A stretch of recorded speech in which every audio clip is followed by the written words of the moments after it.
Hello there, channel members, friends and followers. This is Q8 Pilot, your host for tonight's show, and today we are going to be taking the PMDG Boeing 737 from Renton to San Francisco.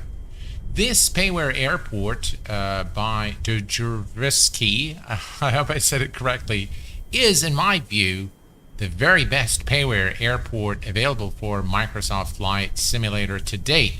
It is absolutely incredible airport with a lot of custom animations, custom buildings, a very true rendition of the actual airport in real life. And I really do recommend this airport. If you want to get the link to the airport, just type in exclamation DEP for departure. I want to welcome all of you. Omari, hello, my friend. Welcome aboard. Scott, thank you very much for your support, being a VVIP member of the Q8 Pilot channel. The same goes to my good friend from New Jersey, Boeing Corp, and my very dear friend, Rand Cooley. Hello, my friend. Welcome aboard. Glad to have you with us. Steve Venn, hello, my friend.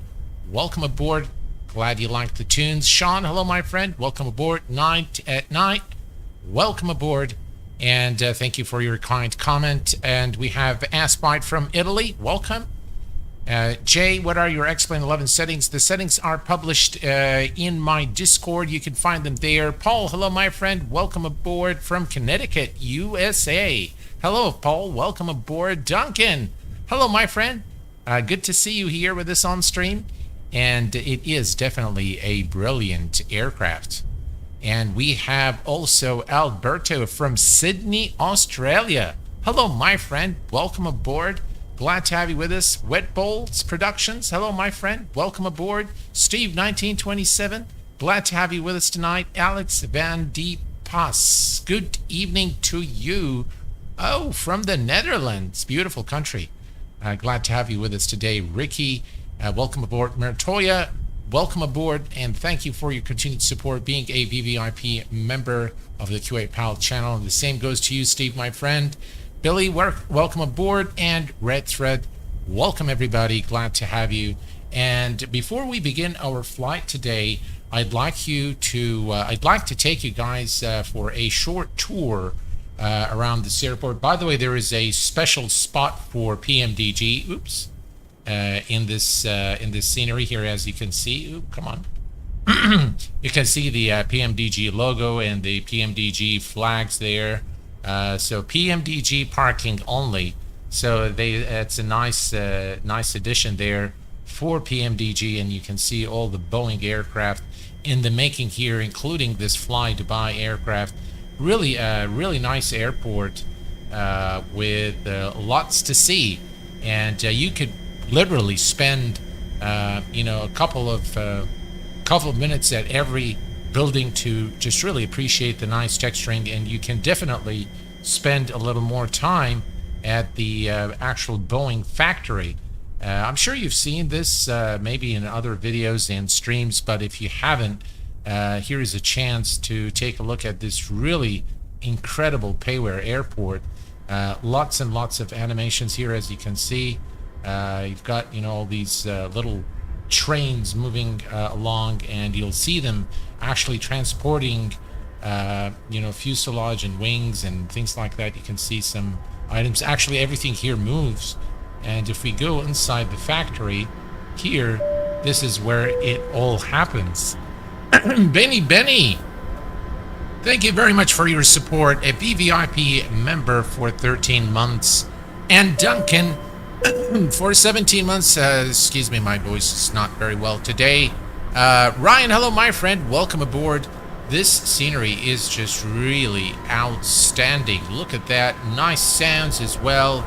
It really is, a wonderful airport here. And as you go here, you can see the workers here in the Boeing factory working around the clock to produce Boeing aircraft. Just look at that.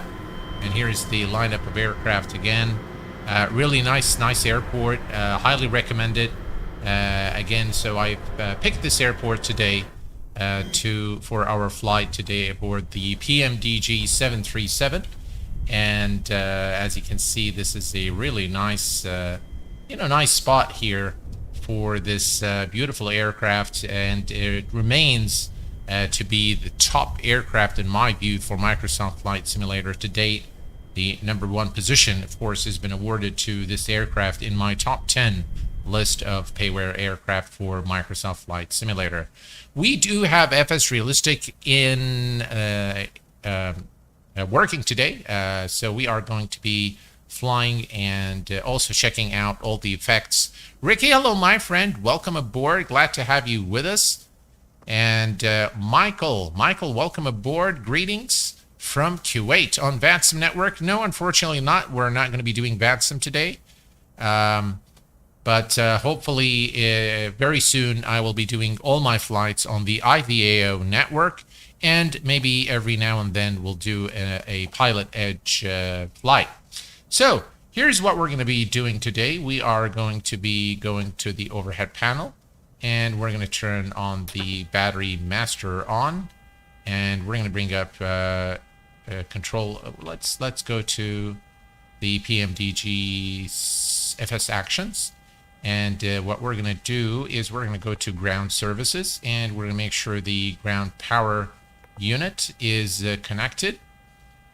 And once that's done, it's connecting now, and then we can connect the ground power. All right, ground power is now available, and now we can do the rest of the preparation. Before we can start the APU, we need to perform a few tests here. Oops, that's not what I wanted to do. There we go. APU test checks okay. And we're going to also test the cargo fire test, which tests okay.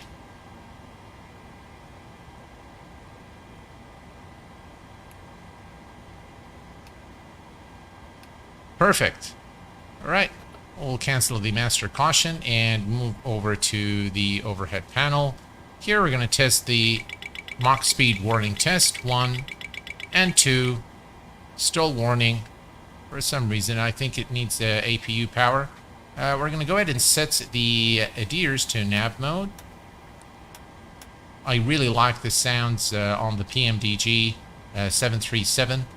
And we can also turn on the yaw damper. It will reset until this is on the line. Okay, now it should be okay.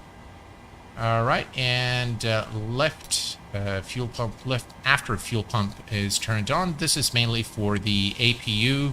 Now, if you turn the APU without this, it would still work, but you will basically increase the tear and wear on the fuel pumps because it uses suction if the fuel pump is not powered. So that might actually cause some, wear and tear, and reduces the longevity of the fuel pump. Now we can arm the emergency light, and we can turn on the non-smoking signs on.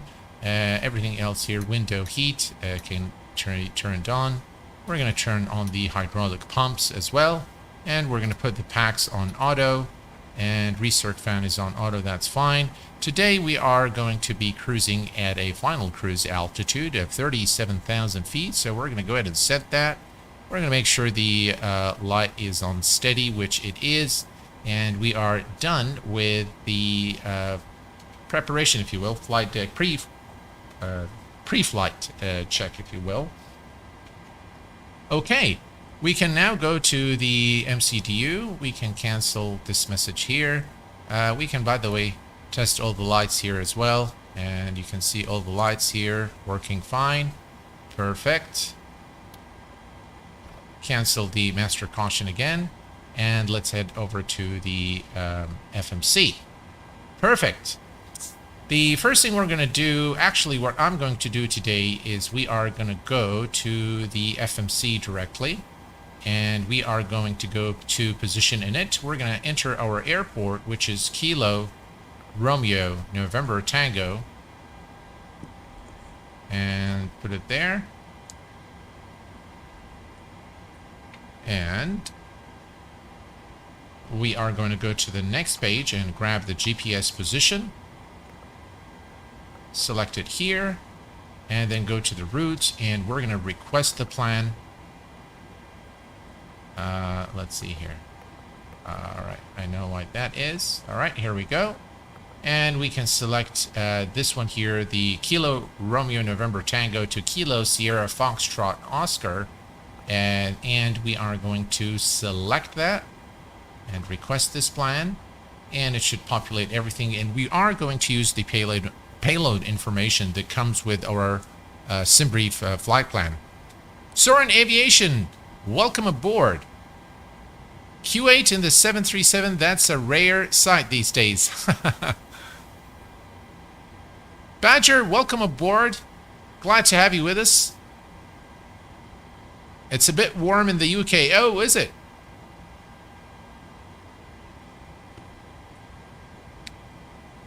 Okay, all right. So we can load the plan now.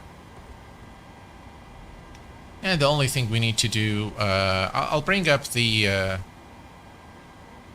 let's see here. Is this connected or not connected? Let's see. It doesn't look like this is connected, and I'm not sure why.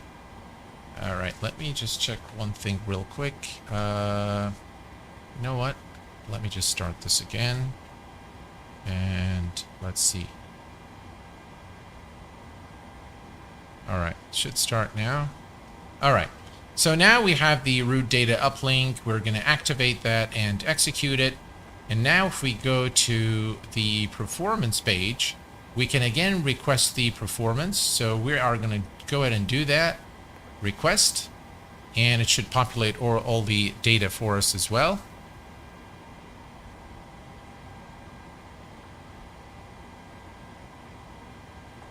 Right, looks like the data is here. So we're going to load the data.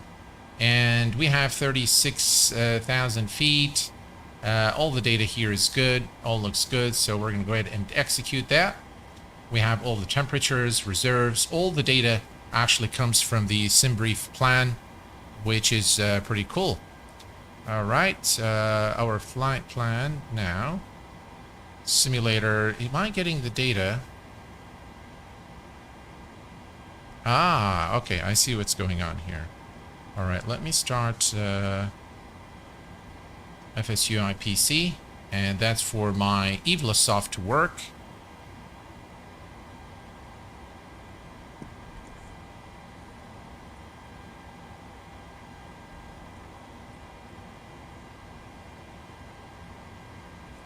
Perfect. And now I have everything working. All right, so I can show you guys what basically I've been doing.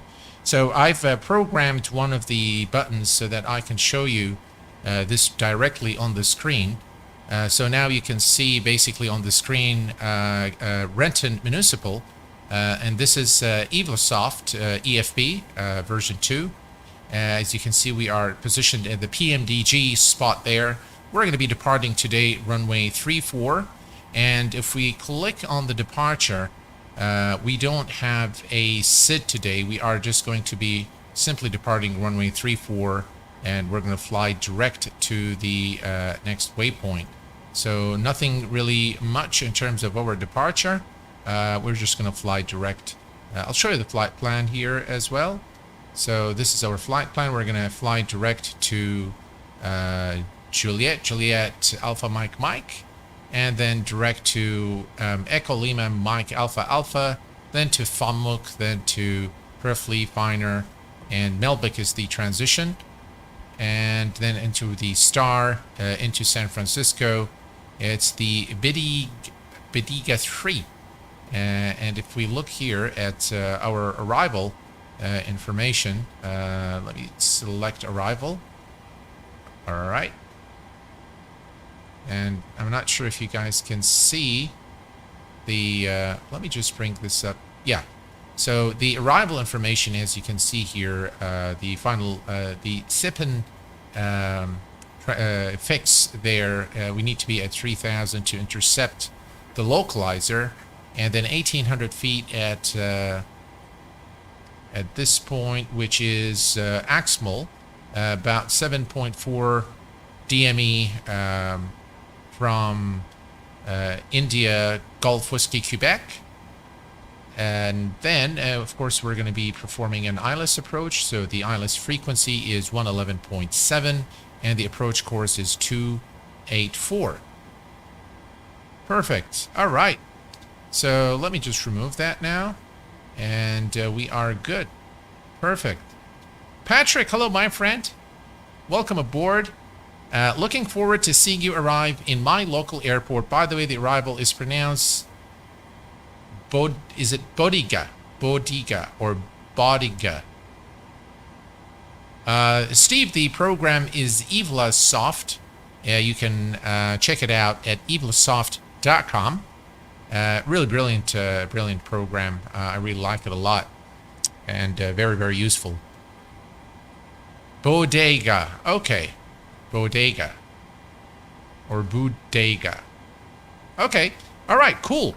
All right, so we have all our information here. The cruise wind is the only thing that we don't have. So I'm going to grab it from EvlaSoft. And the current wind, what I'm seeing is 300 degrees at 12 knots. Whoa. Gusting winds. 300 to 12. No, that's not the wind that I wanted. I wanted something else. So let me go to the weather. And the weather information for... Let's see. All right, 312.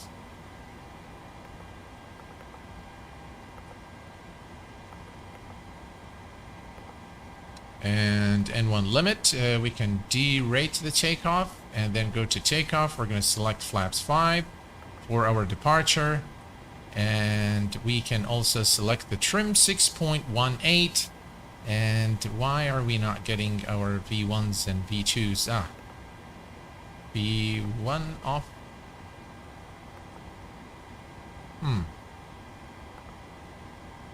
Ah, we don't have the...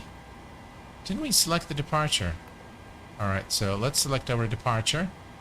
And the route is there. We're going to select our arrival. And the arrival is through ILS runway 28. ILS 28 right. And it's going to be... there is no transition, but it's the Bodega 3. The Bodega 3, that's the first one there through the Melbeck transition. And we're going to execute that. And now we are good. We can come here. I still don't see our V1s and V2s. I'm not sure why. Strange. Everything is set here. I'm not sure. No descent path. Alright, maybe... Let's see here. Next page. We have vectors there. We're fine.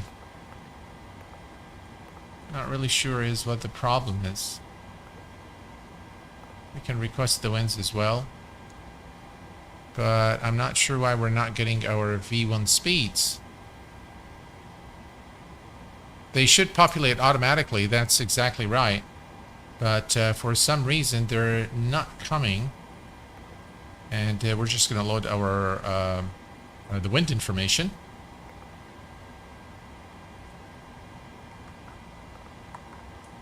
Data link invalid. Alright, well, I really am not sure what's going on there. N1 limit. Takeoff. Alright, let's try flaps 5 here again. Just doesn't want to do it.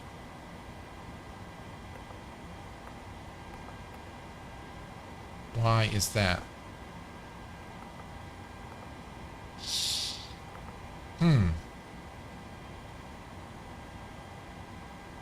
You need to set the load. Oh!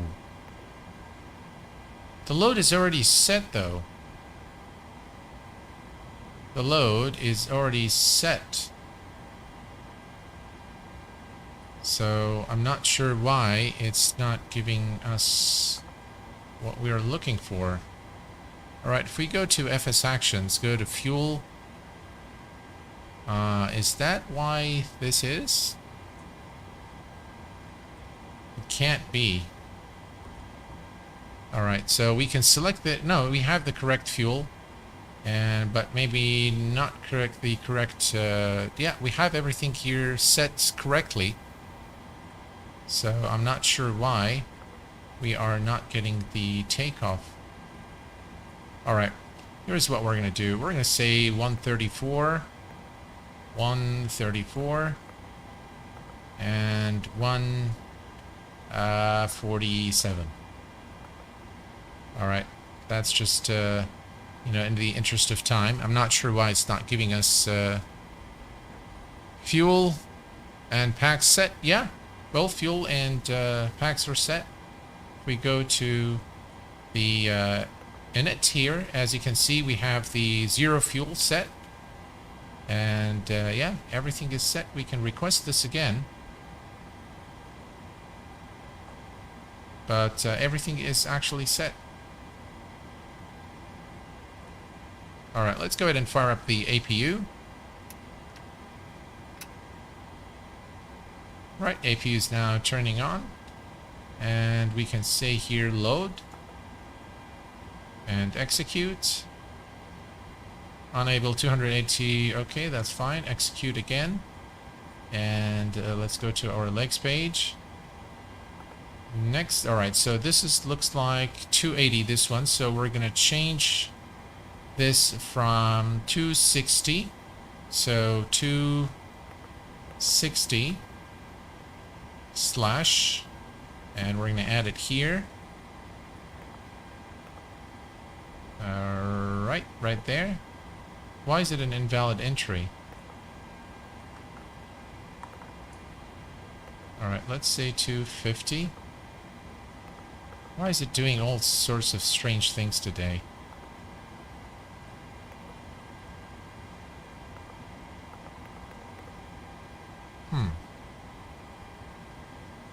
That is very strange indeed.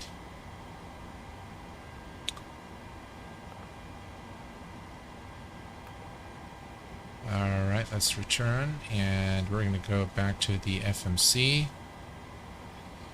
Well, and set the temperature. The temperatures are set, everything is set here. So, takeoff, yeah. We change this to 10. Takeoff speeds are deleted. And if I change this back to 5, there's some strange things definitely going on today. So I'm just going to go ahead and put 134, 147. And the trim is 618. I love the sound of the stabilizer trim there.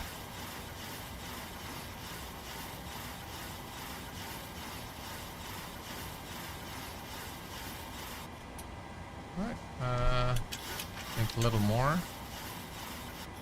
Alright, that's good. Alright, if we go here, I think everything now is good, and we probably can start the APU. APU is now turned on, and the APU bleed is on. We're supplying cold air to the cabin now. Alright, perfect. We're pretty much ready to go. And we're going to turn on the flight directors on both sides. And we're going to set the altitude to 37,000 feet, which is our final cruise altitude today. There we go, 37,000. Mertoya, hello my friend. Welcome aboard. If there's no strange things in it, it wouldn't be Microsoft Flight Sim. Yeah, I'll tell you, one of the strange things actually earlier today is that I'm unable to purchase anything from the marketplace, and it simply tells me that there's a pending transaction, and there isn't. So we're going to set this to 147. Right, 147 is set. Hopefully, by the way, we're not going to get any issues with LNAV and VNAV, but everything here looks good to me. Cost index, final cruise altitude, all of that good stuff, you know, is there. So, yeah, we don't have any issues there. Takeoff. Yeah, alright. Alright, well, there isn't much we can do, so we are going to accept whatever we have there.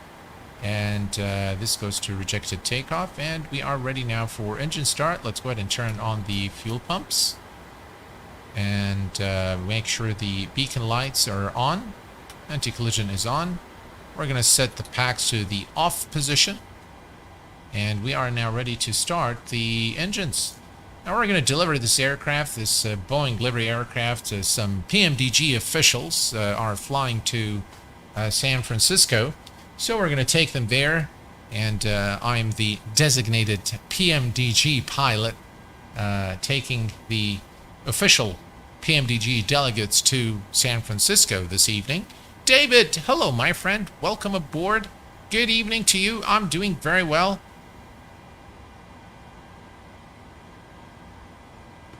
Ferdinand Froster, hello my friend.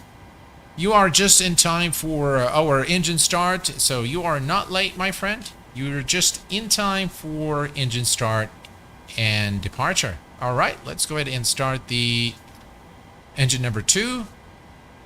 And now we can see engine number 2 starting to spool right there.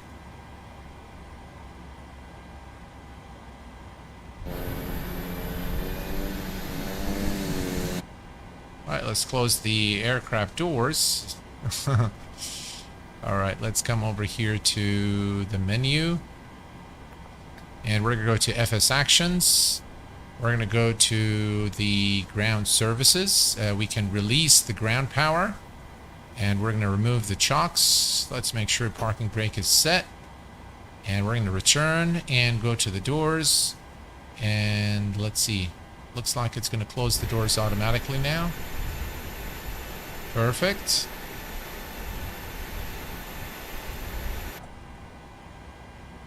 Return. FMC, climb.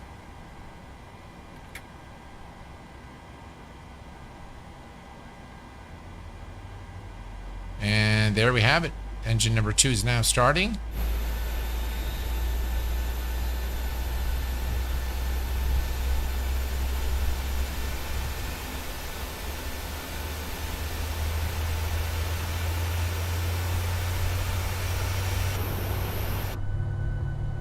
Just look at this view of the PMDG wing. It's brilliant.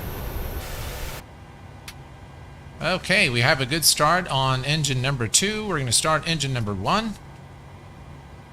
And now we can come here and turn isolation valve.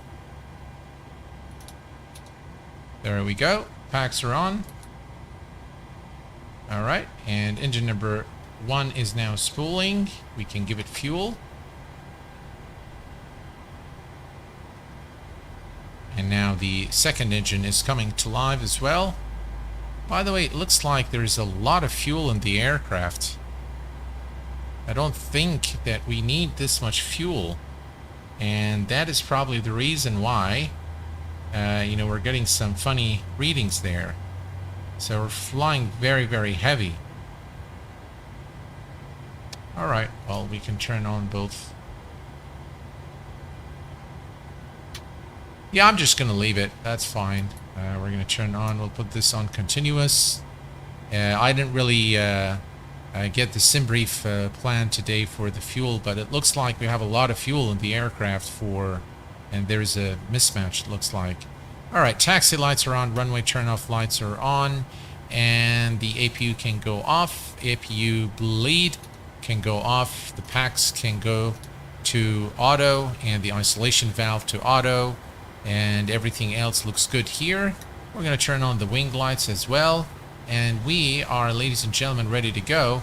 And I have a suspicion that this speed is not sufficient for the amount of fuel carried in the aircraft, but hopefully we'll be fine. And we are good. We can release the parking brake. Let's set flaps 5 for departure.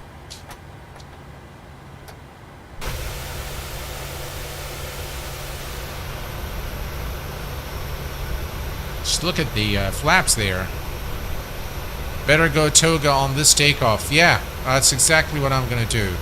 Carl Childers, hello my friend. Welcome aboard. Don't miss any trend. This isn't a bad plane. Those two are just excellent. That's all. Yeah, I agree.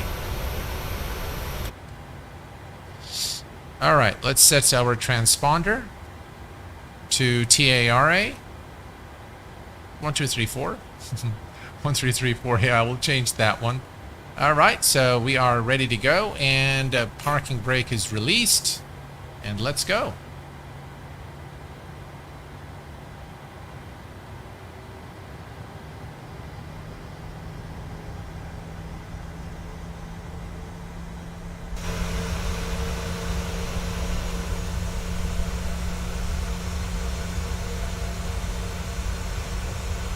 This guy is pretty brave.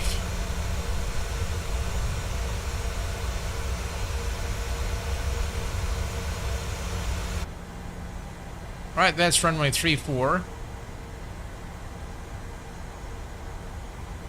And actually, it's a pretty short runway here at Renton. So I am definitely going to go toga.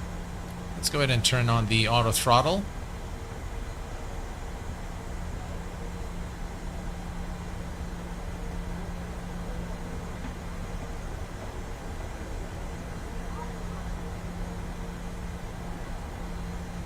Right, that's the turn there, so we are going to turn on strobe lights, landing lights, and everything else looks good.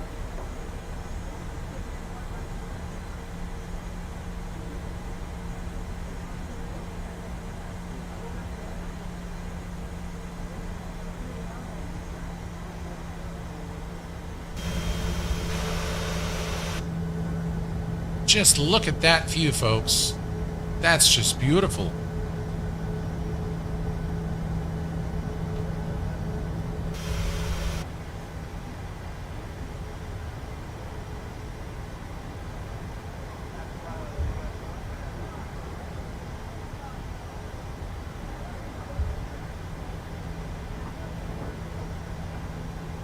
Do you know when the EFB will be released for PMDG? I have no idea.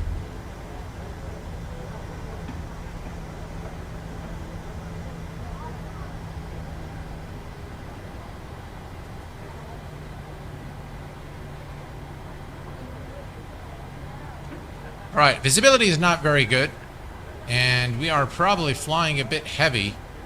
So what I'm going to do is I'm going to leave the brakes on, and we're going to give it full power.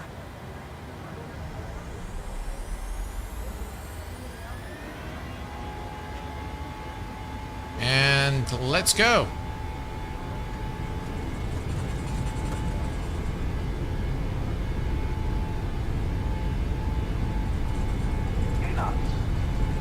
Checked.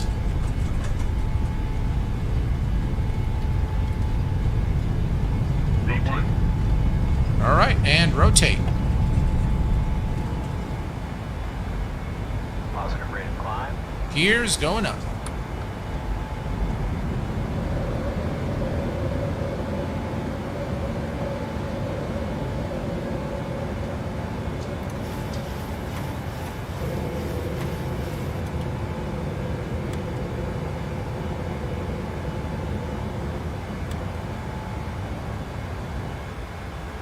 Right, we're doing okay. And LNAV and VNAV. What a beautiful departure there out of Renton. Look at those clouds, guys. Wow. Autopilot 1 is engaged.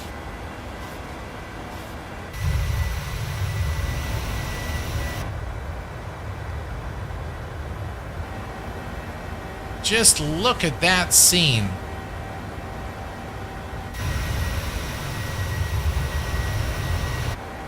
That is beautiful.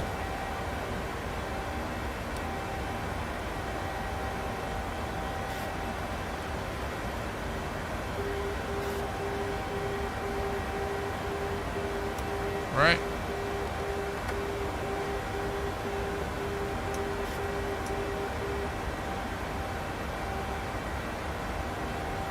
All right, it wasn't too bad of a departure.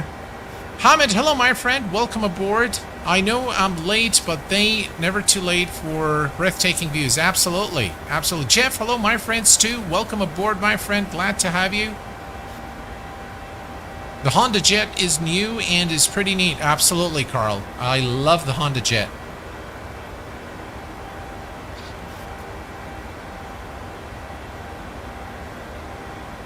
Let's take a look at the outside here.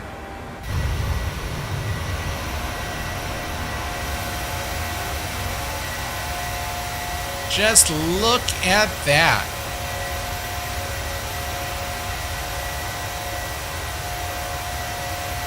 What a beautiful sight.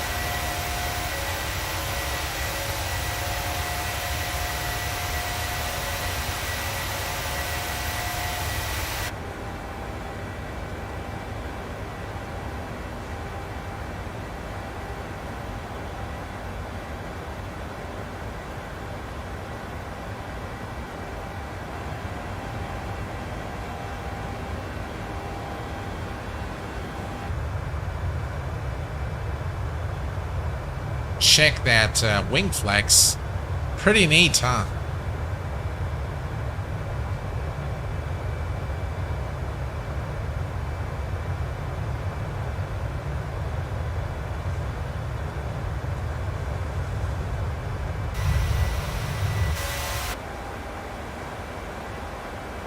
Right, 10,000 feet. Let's go ahead and kill the lights. And we can also turn off the wing lights. Ooh, probe heat. I forgot all about that.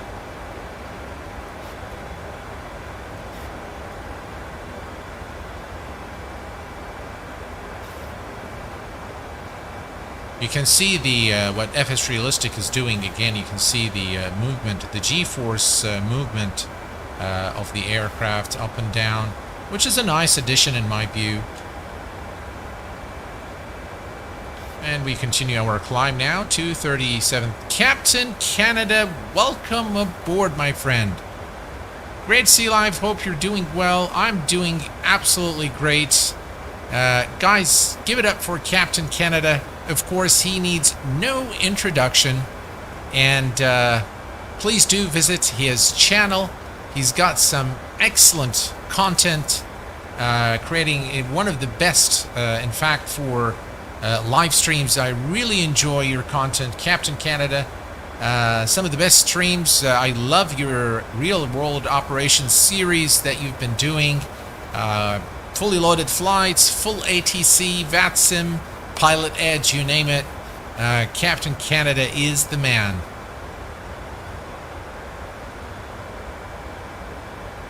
No floaties, that's right. Oh, just look at that, folks. The scene looks fantastic. I've always been wanting to do a flight from Renton because of the weather in Seattle. Normally is pretty cloudy, and it makes for some very amazing takeoffs and landings into the state. Paul, hello, my friend. Welcome aboard.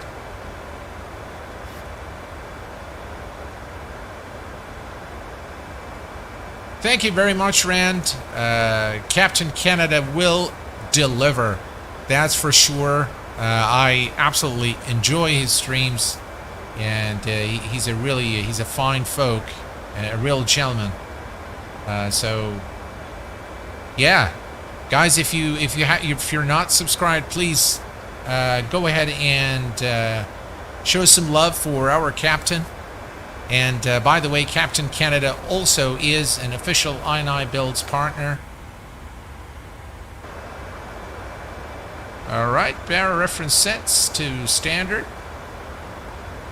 I got a pose there, and you know, I was almost in tears, thinking that the sim is going to crash, but this is an absolutely incredible looking scene in the sim. Just look at those clouds. Beautiful.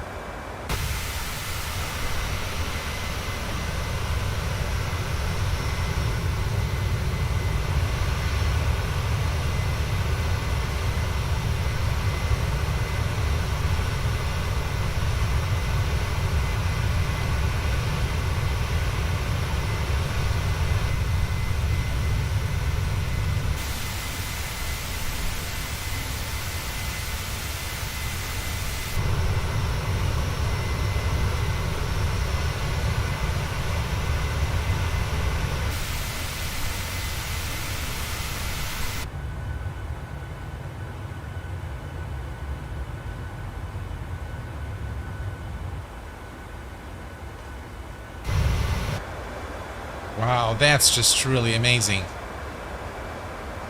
By the way, folks, today I had the pleasure of having a friend come over, and we tested the 3090 Ti graphics card on my setup. So we just swapped the graphic cards, and the difference was negligible.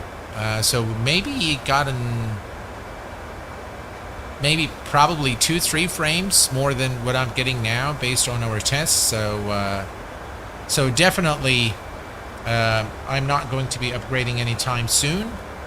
I'm going to wait for the 4 Series RTX, and then I'm going to do a complete revamp of my system.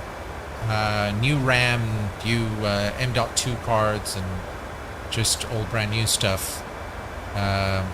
So maybe in a 3-4 months time, I'll start looking at upgrading the system. But for now, I think it's doing pretty good.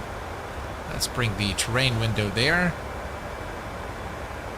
That's what others are saying. 390 Ti not worth the cost. No, absolutely not. It's a very, very expensive card, and it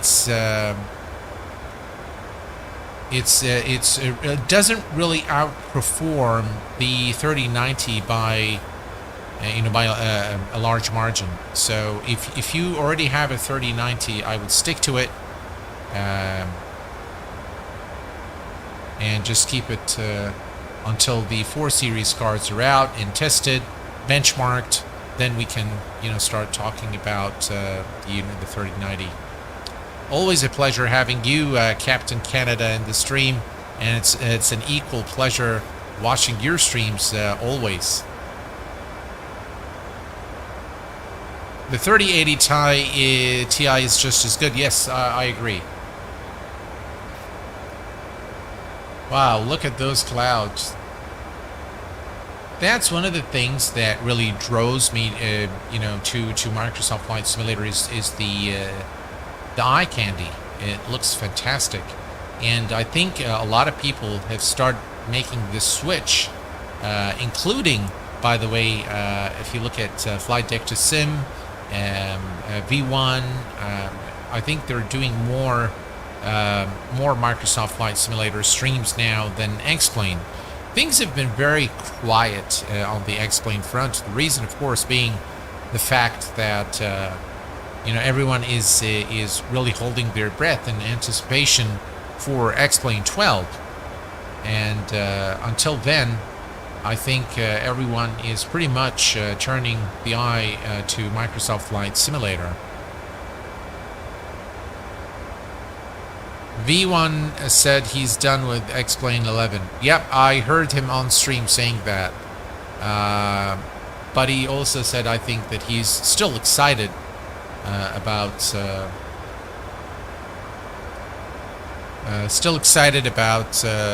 X-Plane 12. But again, I think it remains to be seen. I think everyone is kind of holding their breath for X-Plane 12. But definitely a lot of at least if you look at all the content, there is just a plethora of content for Microsoft Flight Simulator. And even I haven't really seen any interesting X-Plane videos. I've done one yesterday, live stream, and by the way, this was not a scheduled stream, but I kind of felt, inspired today to do this stream, so I decided, why not, let's do a stream tonight. And then there is another stream tomorrow evening. I'm going to be flying the Beluga. And the Beluga has recently been seen in Asia, flying from, I believe, I forget the name, it's from India to Abu Dhabi, and there's another flight from Cairo to Abu Dhabi. And now those are pretty long flights for my preference. They're like 3.5-4 hour flights. So we might be doing a shorter flight from Bahrain International to Abu Dhabi in the Beluga, and that is going to be tomorrow evening. And during the stream, I will be giving away the Tobii Eye Tracker device. By the way, I've reserved two units of the Tobii Eye Tracker for the Q8 Pilot channel subscribers. So you can expect the giveaway there. I will probably give one piece in tomorrow's stream, and then there will be another unit on another giveaway on the following stream. Then we're going to do the Thrustmaster Boeing throttle quadrant and yoke, and of course I have only one unit reserved for the Q8 Pilot channel subscribers. When V1 bought this new GPU, he fell for MSFS. Can't blame him a bit. Yeah, I don't blame him either. Yeah. Beluga and other i9 builds products will stay in XP11. It's so sad. Well, Martoya, the fact is, the i9 builds A310 is making its way to Microsoft Flight Simulator. If you haven't heard the announcement, it is actually going to be free of charge. And it's going to be distributed as part of Microsoft Flight Simulator 40th anniversary. So it's going to be shipped with a bunch of aircraft, and it's totally for free. Yeah. Well, guys, while you're on the stream, if you are enjoying your Friday evening here at the Q8 Pilot channel, why not hit that like button and get us at least to 70 likes? How about that? All right. We are at 33,000 feet, 2,000 feet to go. And as you can see, this is the top of climb right here. We can see it here showing on the display. And let's go ahead and take a look at the outside real quick.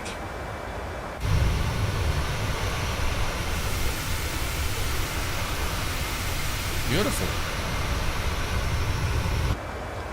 Looks like our route to San Francisco is pretty cloudy today. And if I bring up, let's see here. Actually, let me just bring this up to you guys. So this is us right there. And we're heading down to San Francisco.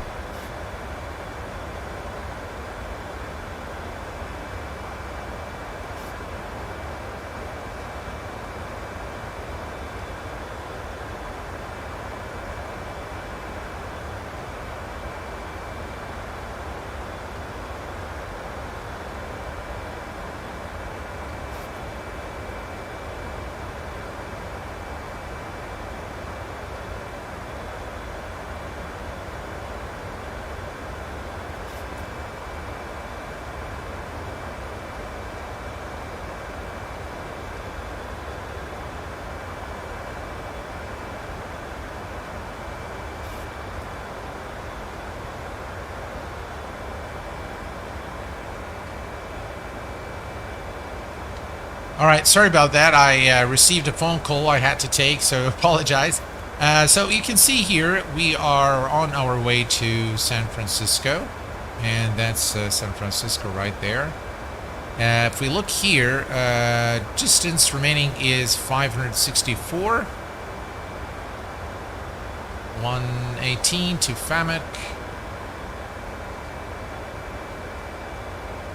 And if we look here, yeah, almost at 37,000. So, sorry, it's 37, so we had 4,000 earlier. So 37,000 feet is... What do you guys think of FS Realistic, those of you who've used it? And we are kind of... You know, I think it gives a little immersion in when you are flying. It's a bit repetitive, maybe. But I still think it's pretty good. I think personally, by the way, with FS Realistic, I think it works the best with general aviation aircraft. That's my take on it. On smaller aircraft like the Cessnas, I think it works a lot better. GA flying is definitely something new. It just really takes it to a different level. Whitbulls Productions. Hello, my friend. Tor Avox, welcome aboard, my friend, and thank you for your continued support to the Q8 Pilot channel.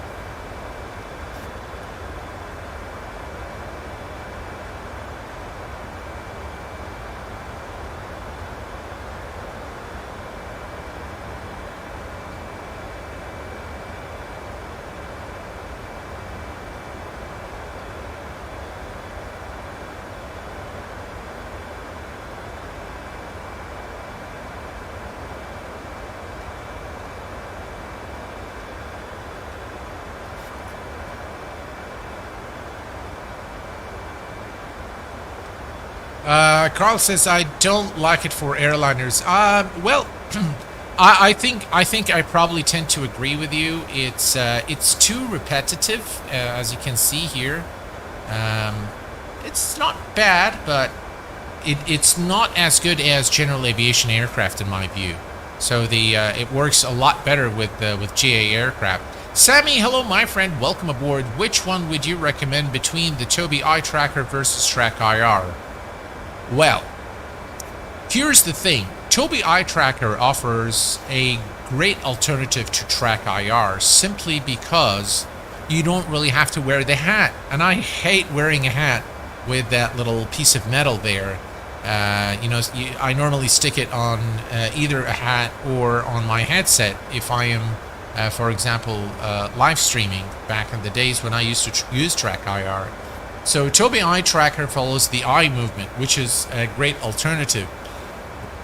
That said, though, I personally believe that Track IR is a much more polished product.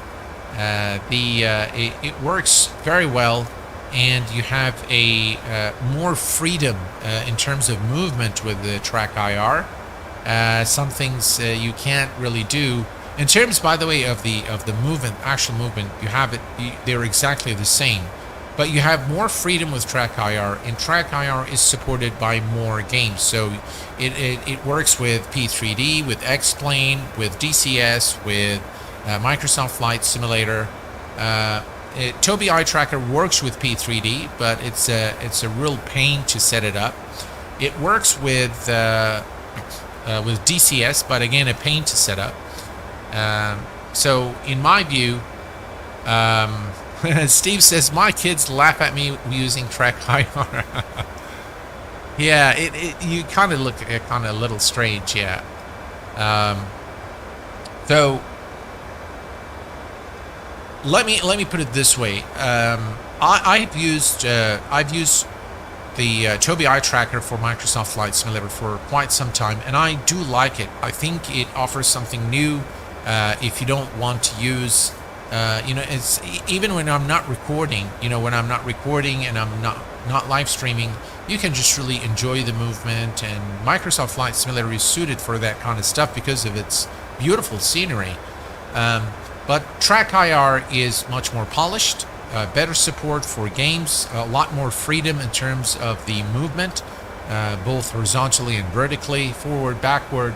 It is more polished, but Tobii Eye Tracker still is a good one. Have you seen Face Track? Yes, I have seen it, Carl. It's a pretty good product as well, and it integrates well. I'm glad it's not just me. Massive difference in that respect, in that aspect. Mohammed Rayan, hello, my friend. Welcome aboard. Glad to have you with us.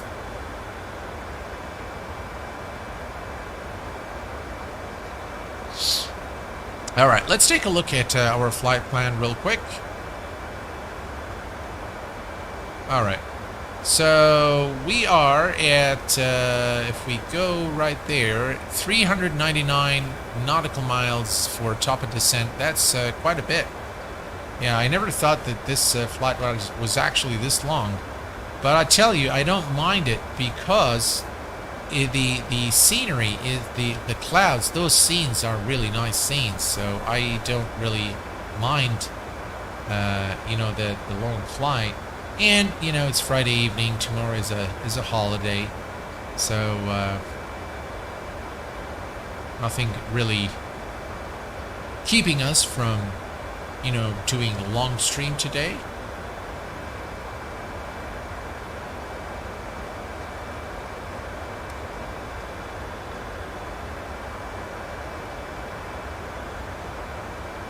There we go.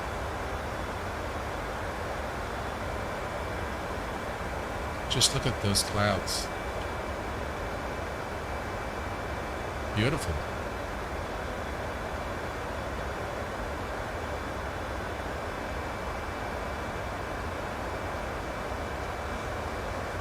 Well, it looks like, it looks like the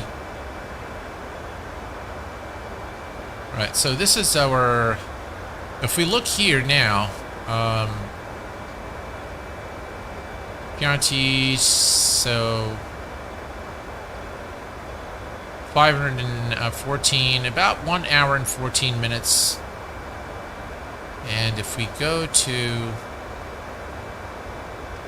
Actually, if we go to the arrival here, now it should display the information here at San Francisco. So, if we look here, we have the wind is gusting 16. So wind 300 degrees at 12 knots, gusting 16. So it's going to be quite an approach. The temperature is 18 Celsius, and flight condition BMC. Everything else is looking good. As you can see, also the Evolusoft has properly identified that this is a Boeing 737-700, and we are en route to our destination. It also shows you the acting winds on the aircraft, which is always a nice feature. If we go to auto, it puts us back in here.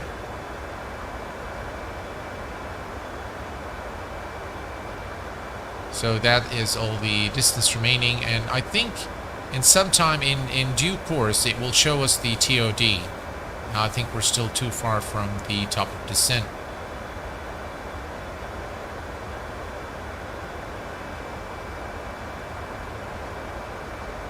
Diego, hello my friend, welcome aboard.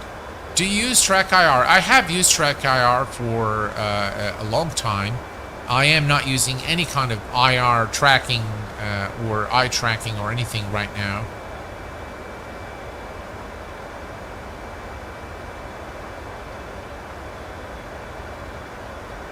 Is that program a free program or is it payware? I think you mean Evolusoft. It is actually it is payware, but it's worth its money in my view.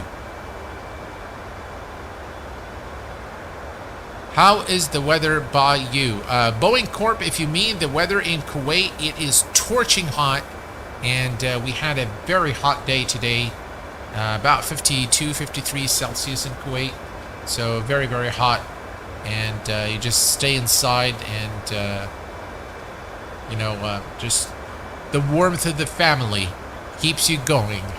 Yeah.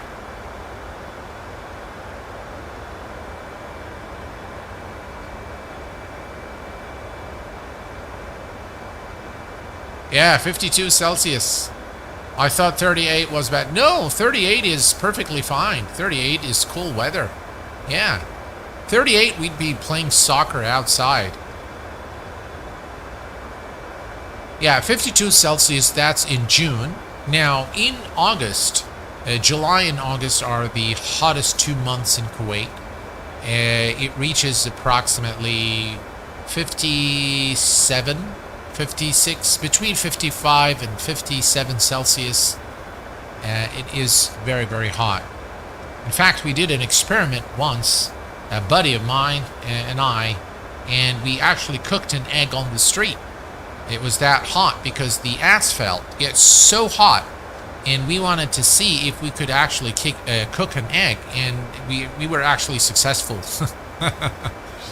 Yeah, don't leave anything in the car and park it somewhere in Kuwait, because what's going to happen is it's going to melt.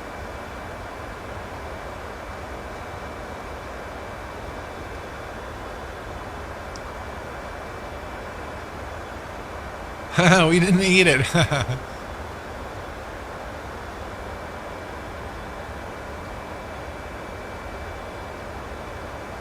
Thank you very much, Carl. Appreciate it. Thanks for putting the link out. Guys, the link is there for Evolusoft, the electronic flight bag program that I have been using on streams lately. And it definitely is a program that I highly recommend. I think it's pretty good. So if you are looking for an EFB program, I definitely recommend it. It's a really good program. Works with all three simulators. I think it works also with DCS, but I'm not sure. But it works with P3D, X-Plane, Microsoft Flight Simulator, and it's just great. By the way, Carl, I didn't know that you had, official training. I didn't know that you were, very, very knowledgeable about the aviation industry and flying airplanes before you actually told me. So it's very good to have you as a member of the QA Pilot channel, as a moderator, as a VVIP member, and personally for me as a friend. I really am honored to have you as part of the bigger QA Pilot family.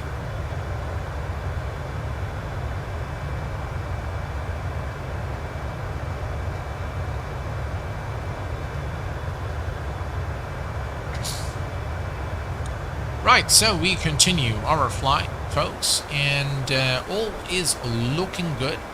If we look here at our flight plan, and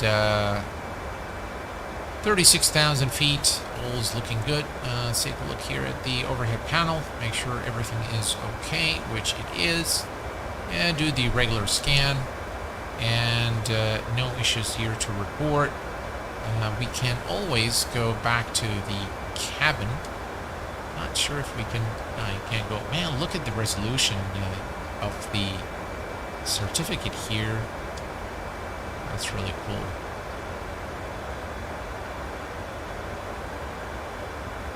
Very, very nice. The texture work aboard this aircraft is really done very well. And I really like the texture work. Very, very high resolution, and everything is just great looking.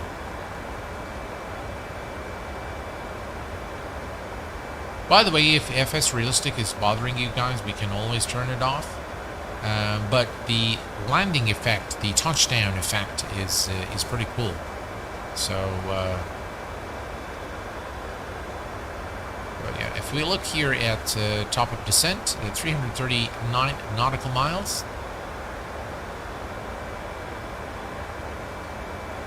By the way, if we switch to plan, and let's go ahead and step through and just take a look at our approach into San Francisco. Alright, and step through.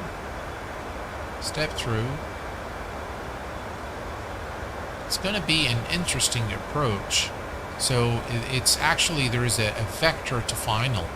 So what we're going to do when we approach San Francisco, we're going to keep going a little while so that we have sufficient time and distance to make the turn to Sipin and intercept the localizer. So we're going to take a little bit of time here to make our turn to make sure that our speed is proper and all that good stuff. But it should be a nice approach into San Francisco. There we go. In fact, what we'll do now is we are arriving. If we go here, this is the vector, and we are arriving into runway 28 right. So what we can do is go to the fix here and say RW 28 and right. And we enter that here, and then we're going to create a couple of rings. One is a let's do 3. Let's do 10, 10, and then we'll do a 20, a nautical mile ring. So we'll do another one, 20, and we'll do 40. How about that? We'll do 40. That's 40. 40 is fine. So we'll have 3 rings around the, where is it?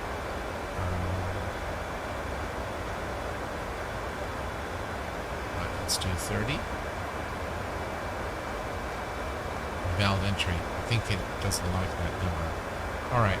Well, now what this does, if we go to the plan again, so let's hit plan. Alright, so if we go to the plan, now you'll be able to see the, let me reduce the, now you can see those rings here that we've created. So this is the 10 nautical mile ring, which is exactly at the beginning of the final fix for runway 28 right at San Francisco. And this is a 20 nautical mile ring just for situational awareness again. This doesn't really do anything, doesn't change your plan in any way, but it's a good thing to have. It's a good practice to create additional situational awareness when flying, during your flight. It's always good to know where you are relative to the runway, what is the distance. That way you can plan your speeds properly and your altitude and all that good stuff. My dad was a destroyer escort in Nam. He told me how an F-4 flew off the carrier into the water in front of the... Oh, wow. The carrier ran over them. Oh, my God. That's really sad. That's really sad. Make sure folks not abandon on X-Plane 11. Oh, that's... I didn't even know that, Carl. Thanks for the information.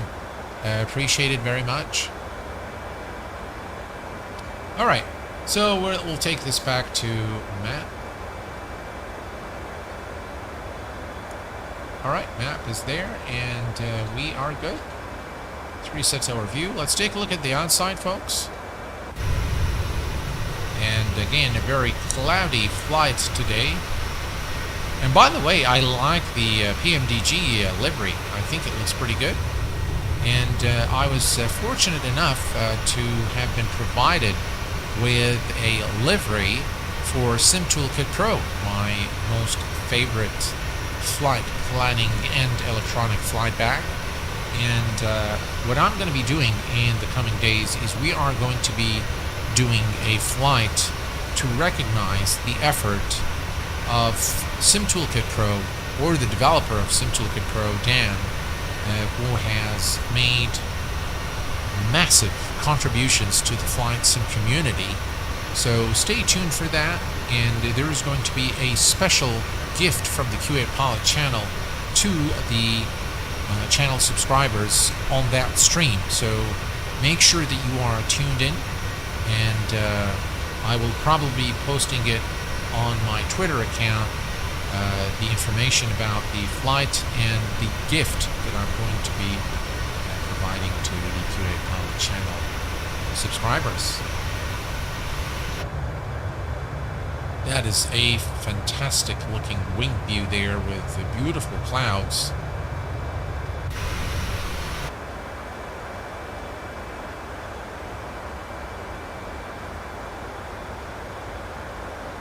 Not much to go, by the way, but still about, let's see here, I'll give you the exact time. Distance remaining is, let's see here. Alright, so approximately an hour from now. We will be arriving into San Francisco within an hour from now. So that's cool.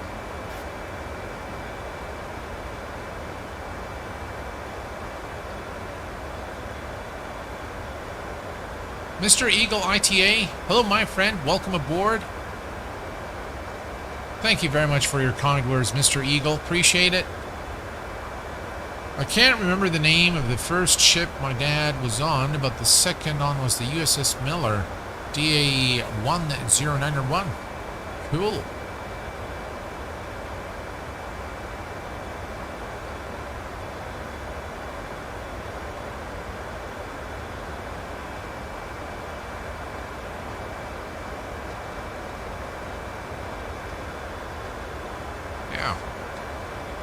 So, definitely the anticipation for X-Plane 12 is on the rise, but while that happens, definitely more and more people are just moving on to Microsoft Flight Simulator. And it's a shame, actually, to see people abandoning such a great simulator such as X-Plane, but I will tell you that this is going to change once X-Plane 12 is released, and I will be doing a lot more content probably of the new sim once it's out. But it's very difficult not to now fly in Microsoft Flight Simulator, to be honest.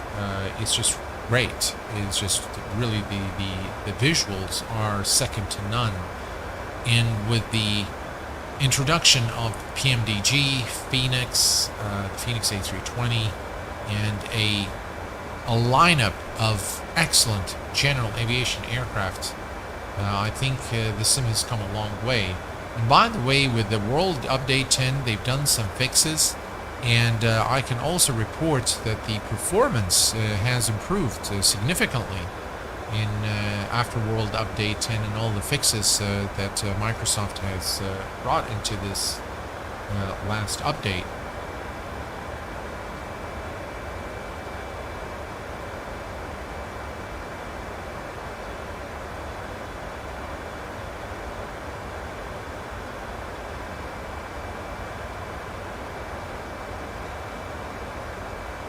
Boeing Corp, what should I buy, the A320 or the PMDG 737? Well, first let me say this. If you can afford both, please go for both. But if you're on a budget, then let me tell you, let me just say this. In terms of the fidelity of the add-on, I believe that they are pretty close. That said, though, and by the way, study level, both are study level, both are great add-ons, but here are a few things to kind of watch for. The Phoenix is more demanding on the system resources. Now, they have various options that you can set in order to reduce the resource requirements for the Phoenix A320. But overall, the PMDG is a much better optimized add-on for the sim. So it requires a lot less resources. At Renton Airport, where we departed today, in the PMDG, I get anywhere between, depending on the amount of clouds and the time of day, I get somewhere around 45 to 50 frames at the PMDG spot that we departed, that we moved, taxied out of. And the Phoenix A320, I get about 34 to 35 frames. So there is about a 10 frame difference between the two, and this could actually mean that the difference between being able and not being able to fly the aircraft in the sim, depending, of course, on your setup. So that's the first thing to watch for in terms of performance. So let's say that they cost exactly the same, which of course we know the PMDG cost a little more, but not by a long shot. So that's the first thing you need to consider is performance-wise, is your system capable of running the Phoenix? So if you're getting 30 frames per day with the Boeing and you have it, you're going to get like 20 with the Phoenix. Number two, the PMDG 737 has better support for third-party add-ons such as, toolbar pushback and the other pushback equipment and add-ons that are out there and that you can use. So it integrates well. It's very friendly with third-party add-ons. No issues there. The Phoenix the pushback toolbar will break it, so you'll have to find an alternative. If you're using toolbar pushback, it will not work with the Phoenix A320. So that's another thing that you need to watch for when making the purchase decision. Also, another thing that I personally like, and I think it's very important, is that while the Phoenix is a self-contained unit in terms of flight planning, it's got one of the best EFB. In fact, it is the best electronic flight bag I have seen for a flight sim.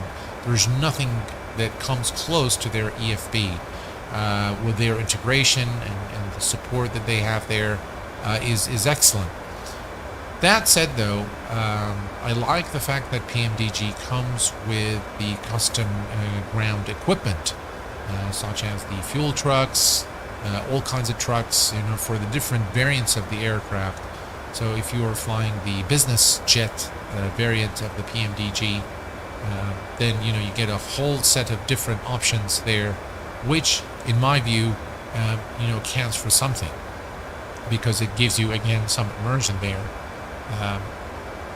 Of course, both, by the way, have a lot of liveries, but I find the PMDG 737, in my personal view, a little more forgiving in terms of performance, and therefore I would recommend it over the Phoenix.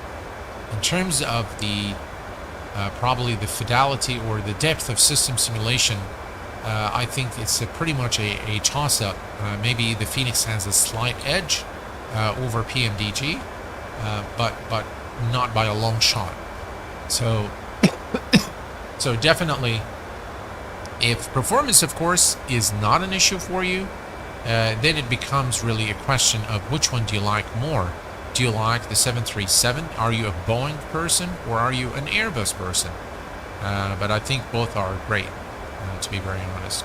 Roy Sol, hello my friend, welcome aboard. I completely second your comment there that you won't be disappointed with any of them. Just to be careful with the performance. My i7-97K cooks on the Phoenix. GPU runs fine.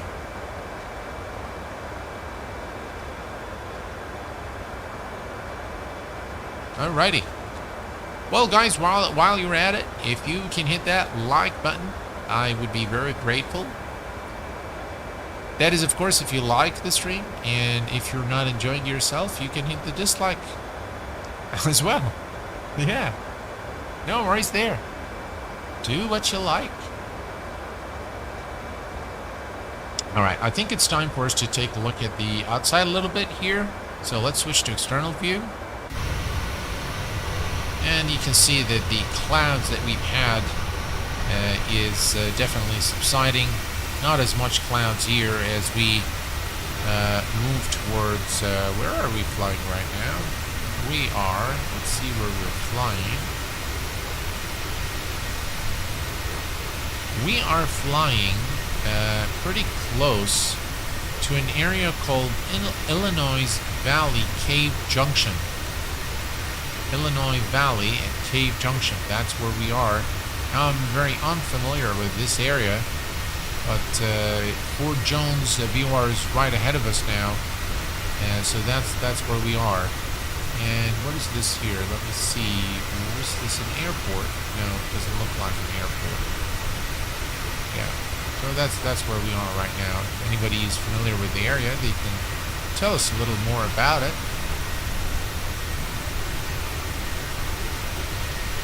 I'll use dislike button after the giveaways.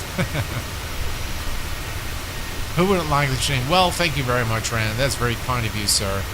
Appreciate it. By the way, folks, a few days ago, maybe a couple of weeks back, I've sent an email to my old and good friend Thomas Rasmussen, and it's unfortunate that I did not get a response from him. So I really am not sure how well he's doing, but I sure do hope that he is safe and that his family is safe and that he's doing well.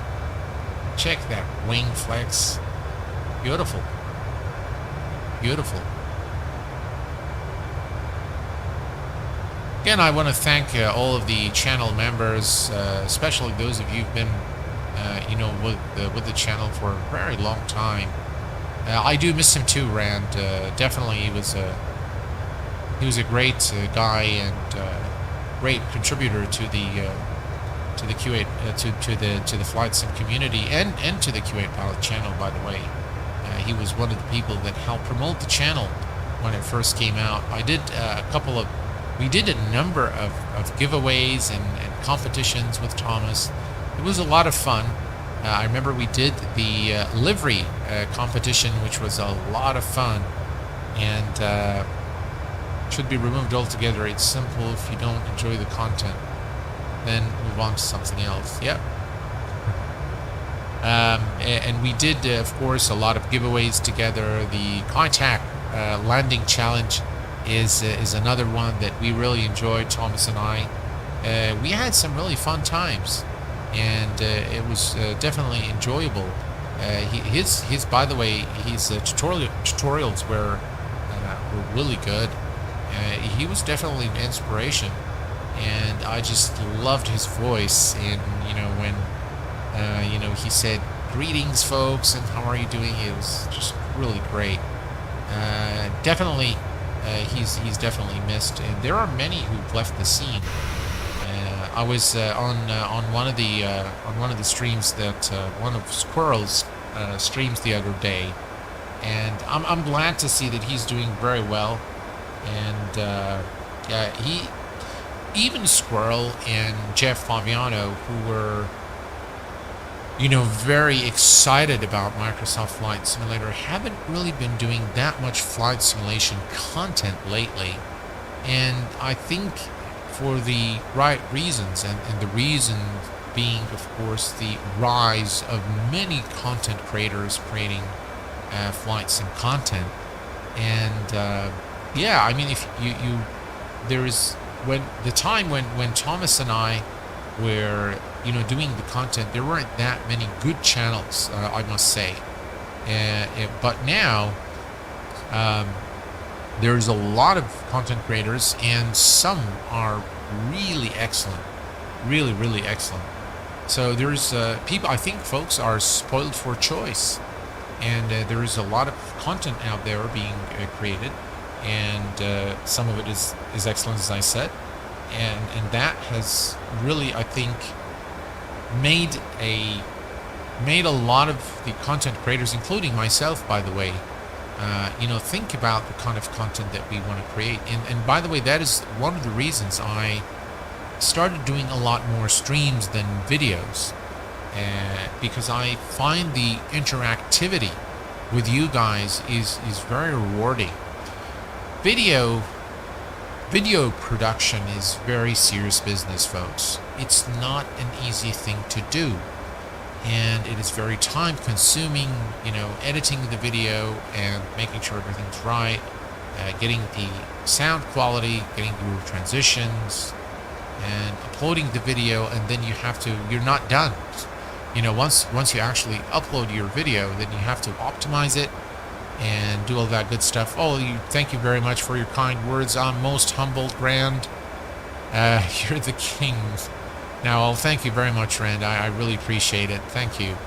Hi, everyone. The Cozy PMDG 73 on the menu today. I see. Hope everyone is having a nice flight. We are enjoying it, my friend. And welcome aboard. Glad to have you with us, and hopefully you'll enjoy it as well.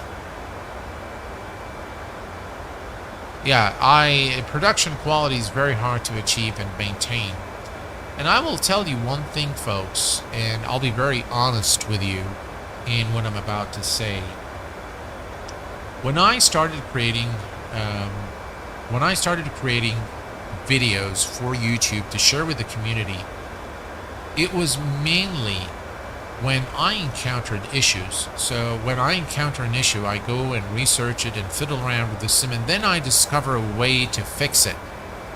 And that's exactly what drove me into making videos, because I used to think to myself, if I'm having this much trouble, I'm sure there is someone else who's having the same problem. So you know what? Let me make a video, and maybe people will benefit from it. So that was one of the things that I started doing it. And then when I did I remember the very first X-Plane 10, the complete guide to X-Plane 10 settings. I think that was one of the videos that went viral, and it's gotten a lot of views and a lot of hits and a lot of comments, and people found it very useful. And that was an inspiration for me to continue because I really felt that I was doing something useful for the community. And from that point forward, I really started looking for all the sorts of problems that people are having. So it wasn't necessarily then a problem that I was having, but I used to go to forums and I start to look at issues that people weren't able to solve. And then I go and do my research and find out how they are solved, or what is a workaround for them, and then make a video on that. And that is pretty much what I based the channel on when I started. Now, it's very different because of, first of all, things have changed. There are many forums, many support forums where people can go and post their problem, and they've got like 1 million replies to their issue, and they can go and try it out. Some solutions may work, some may not work, but the fact of the matter is that there is an abundance of support in the community, which is a good thing. And back in the day, I think I had some very unique content for the community, and I just created a tutorial on every subject matter that came to mind. But now, with the introduction of the forums, of the support forums, and the plethora of content creators out there, I find it a little difficult to find a specific topic to make a video on. And I don't want to make a video just for the sake of making a video and getting views on YouTube and subscribers, because to me, it doesn't really matter. I mean, if I had 1 subscriber or I had 1 million, I would still make the same content for that 1 or 1 million. So to me, the importance is really helping out. And so if I don't feel that the video is going to help out, and if it really has a purpose, then I wouldn't do it. As simple as that. David says, I've learned so much from watching your videos and streams, and I certainly appreciate your time and trouble, as I'm sure many others do. I thank you very much, David, for your kind words. I am very, very humbled, and I thank you really very much for your support over the years. I really appreciate it. Squirrel moved to Twitch almost completely. I used to watch him do to his Euro Truck Sim 2 content. Yeah, no, he is a brilliant guy. I've actually had lunch with him once in the UK, and he's a really nice guy, very, very fine gentleman. So I really like him a lot as a person, and I do enjoy his content a lot. Mango757, not me, watching the Explain 10 settings video when I was in middle school. I'm in college now. Oh wow, time flies. Yeah, I've been creating content for that long, huh? Q8 is the best channel from... Oh, thank you very much.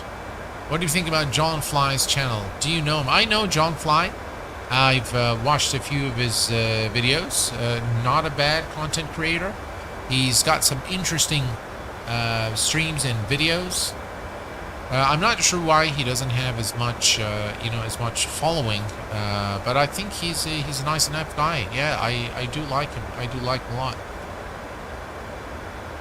Pina Colada TN, Q8, you're the best. Well, thank you very much, sir. Appreciate it.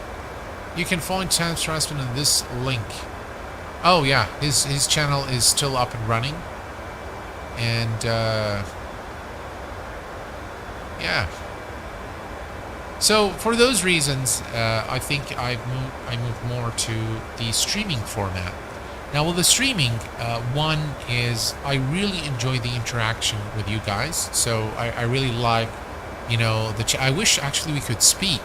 And I've set it up once. I've turned on a chat channel on my Discord for people to join. But I think maybe people felt a little shy, or maybe it's not something that they prefer doing, which is okay. But, for me, I love, chatting with you guys, even though it's just, reading what you guys write and then respond. But it's something I really enjoy, and I guess it takes less effort because I don't really have to edit the stream. If I make a mistake, I have to say I'm sorry and just move forward. And move on with it. I can't really do much when I, for example, sneeze on stream, right? But if I'm doing it on a video, then I'll probably edit that part out. And of course, in videos, with videos you get a couple, you get chances to correct things, whereas you don't get it with with streaming. So that's another thing. Chill investment, the chill live streams are part of why I visit your channel. Oh, thank you very much, sir. I really appreciate that. I was even published in an MMO magazine for the website. Oh, cool. All right, time to take a look at the outside, and then we're going to come back and check our flight plan and see where we are. This is where we are flying right now. You can see that we are now getting closer to, to San Francisco. You can see the mountainous terrain, which is indigenous to, the state of California. Those really beautiful mountains. I don't think we are yet over there. Actually, we might be. Let me just take a look at where we are.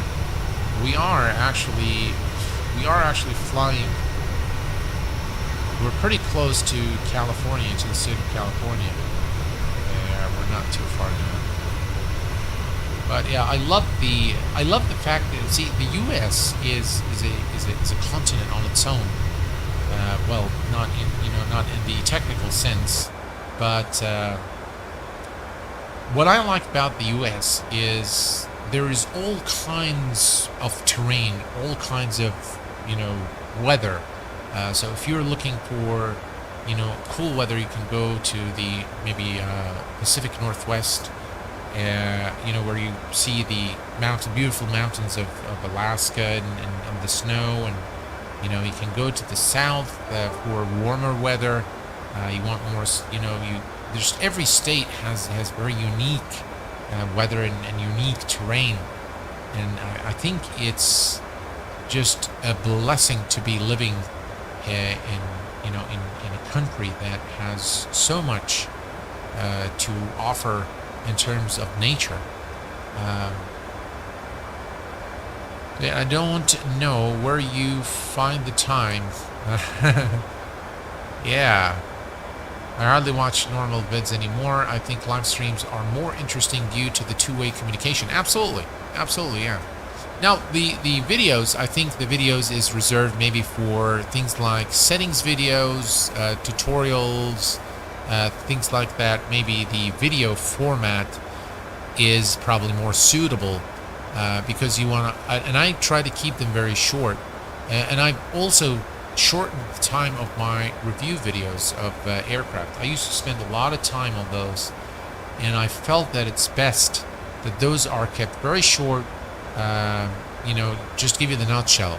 If the textures are good, I'll just do a few spins over the aircraft. Yep, textures are good, the sounds are good, or they're not good, whatever. And I'm actually now contemplating the obliteration of the scale system in my reviews. So normally what I do is I scale everything from 1 to 10, and then I take the average of that, and then I announce the final score. So now what I'm thinking of a new way of doing reviews where I either say that the aircraft is a must-have, highly recommended, or not recommended. So that is what I'm thinking of. I just want to be able to come up with a proper formula for my calculations in order to give you guys fair reviews of the different add-ons. In live streams, there are many things that can go wrong. That also makes it challenging. Absolutely. Only if the game crash or the PC crash. Yeah. So that is definitely, that's not fun, obviously. Yeah. So both have pros and cons, without a doubt. Streaming or making live videos, both definitely have their advantages and disadvantages.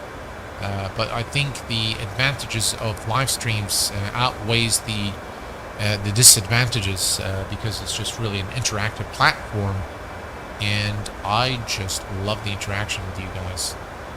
All right, let's see here. What are we getting here? We've got about 242 nautical miles before we are at our destination, and if I look, I speak Q8, so I always... Oh, thank you very much, sir.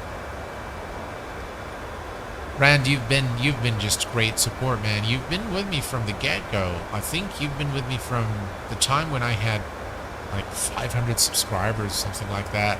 Yeah, it's been a long time. And by the way, there was a guy. I went to the channel a few days ago. Went to some of my old videos, There was a guy by the name of John Frederick Lilly. I believe he was from France, and he was a loyal subscriber of the channel for a very long time, and I think he actually became a pilot, and that's just great. I think I offered him a lot of inspiration, and he, I think, became a pilot, but I'm not sure. I think he's become a pilot. Well, I wish him well, whatever way he has chosen in life, and yeah, I hope he is also safe and well.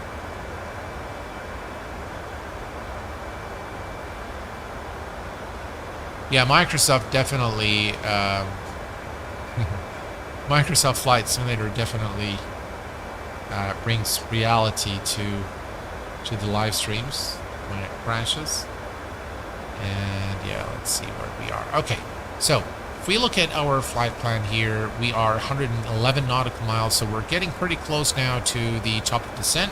So we are going to come to the initial reference here, and we're going to take a note of the ILS frequency, which is 111.7, and we're going to put 111.7 right here, 111.7, and we're going to make it an active frequency, and we're going to do the same on the side, 111.7, and we're going to make that the active frequency. Perfect. And then we are going to take the approach course, which is 284, and we're going to set it up here.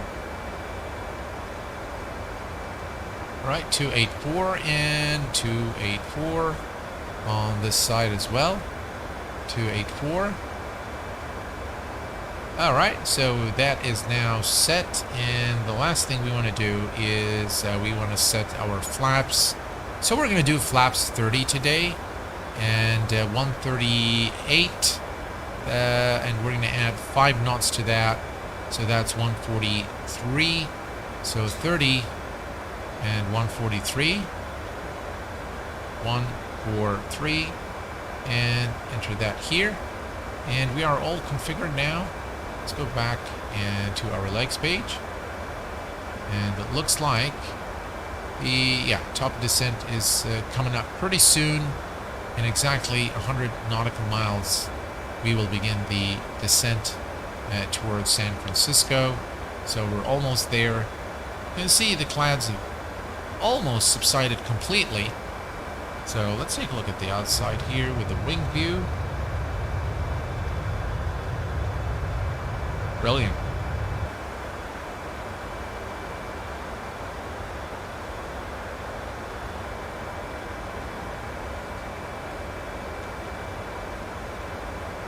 That is a nice view.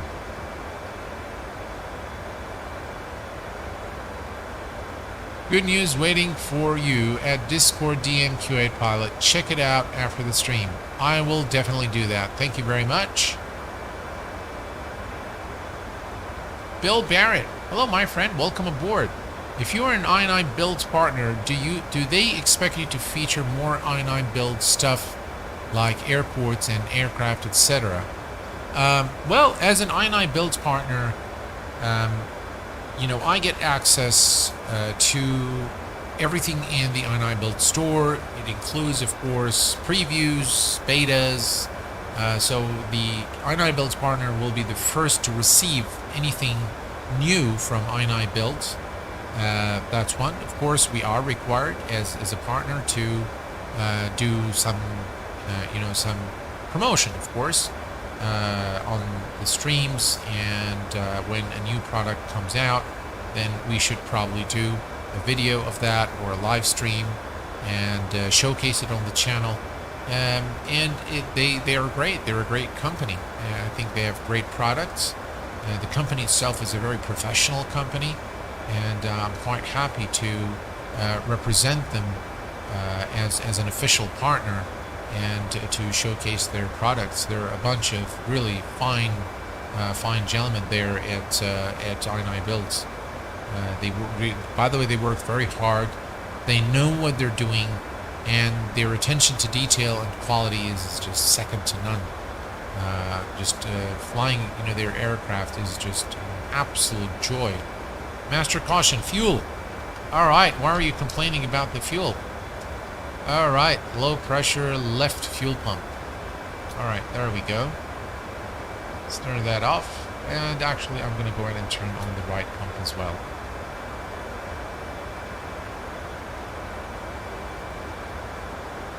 Alrighty. Hi, Kuwait. Have one quick question. Is FS Realistic worth the price? To you, seems pretty good. I think it's worth the price. Yes, absolutely. I think it's a very good add-on, especially for GA aircraft. I think it's just absolutely great. It really takes your flying experience to the next level. Very, very immersive. And I think the new version is well polished as well.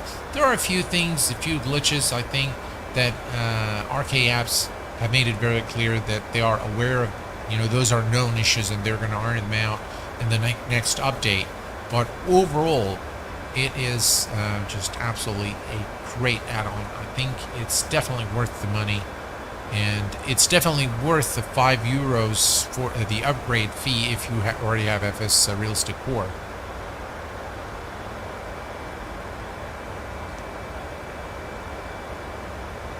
Okay.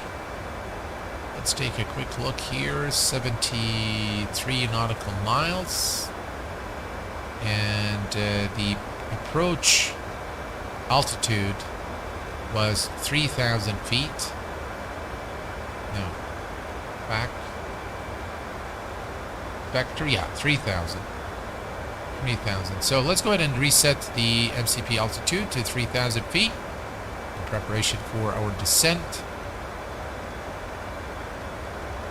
And there we go. 3,000 is now set on the MCP.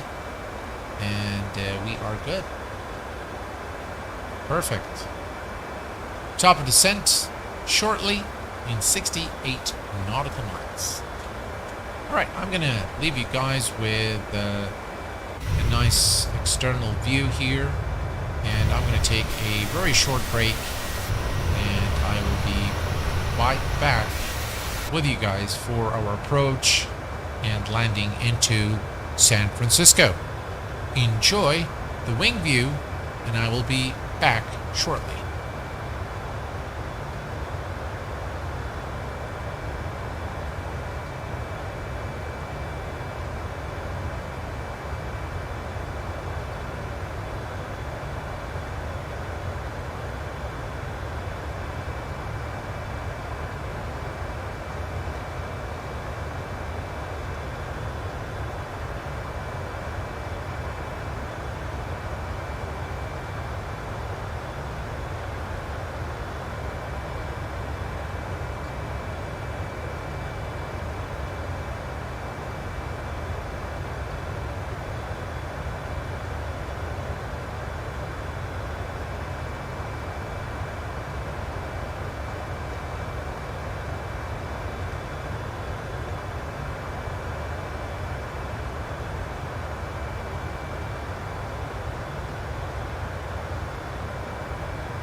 All right, folks, I am back, and it's good to be back.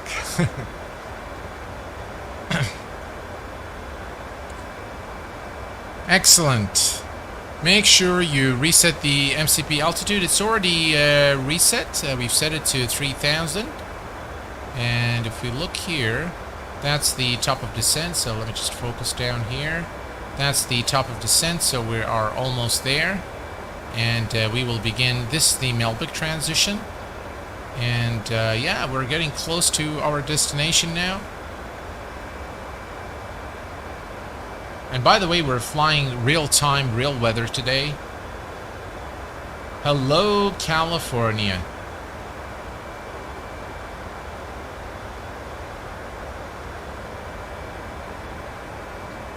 Good morning from Australia. Hello, Phil. Welcome aboard, my friend. Glad to have you.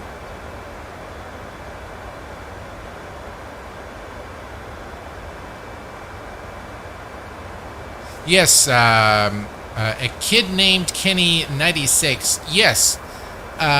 So what the nice thing about FS Realistic, in my view, is the ability to turn off all the sounds, all the features, all the effects, and just leave the touchdown effect, for example, for those really immersive landings in the heavies.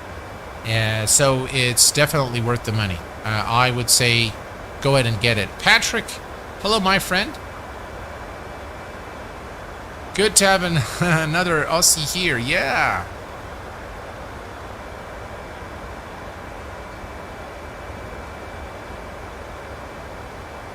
By the way, when I consulted the channel, the top channel viewers, guess which one was the #1 country? It was actually the United States, followed by the United Kingdom, followed by Canada, and then it was Australia, and then France. So this was the order of the top countries where the channel views are coming from, which is kind of cool. It's a bummer that we don't have as many people in this part of the region interested in flight simulation. So there are a few of my actually co-workers, or actually they're part of my team. They actually tune into the streams.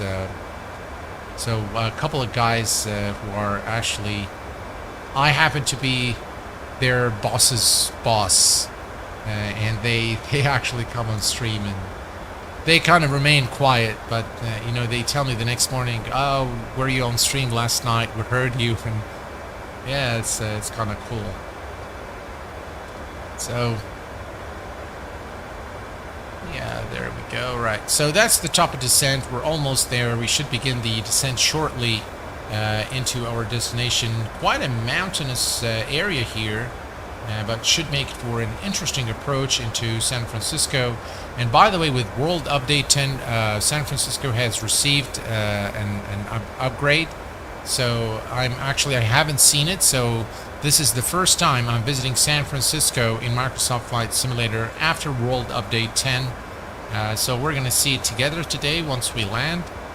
I think just by judging all the other airports in Microsoft Flight Simulator, I think it should look pretty good, but we'll see.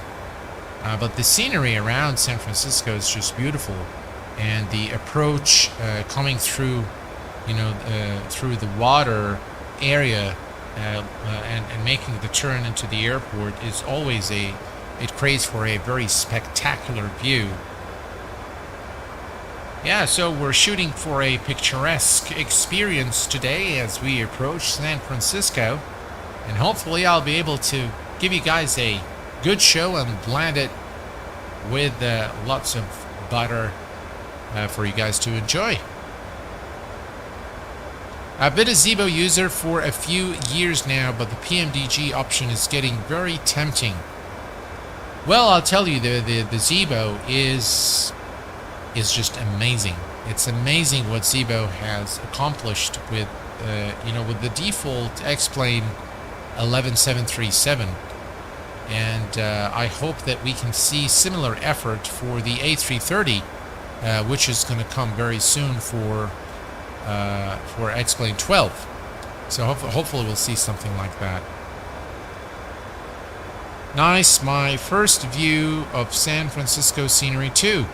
Here and now. Oh, cool, Paul. That's really cool. East Coast Canadian. Welcome aboard, my friend. I didn't know you were with us. I hope you were enjoying the show. I live in Orange County now, but grew up in SF Bay Area. Oh, very cool, Bill Barrett. Yeah.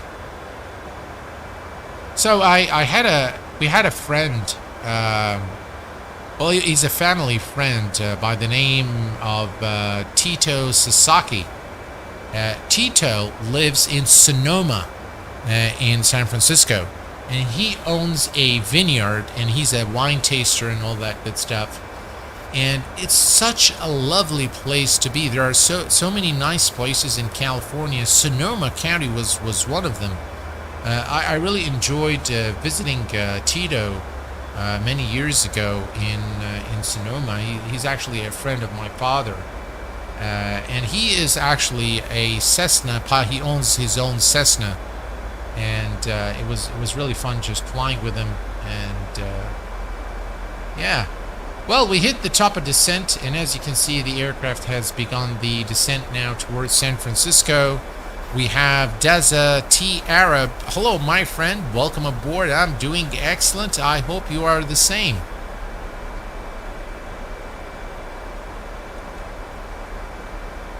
You can see there the vibrations there. Again, the works of FS Realistic on this PMDG 737.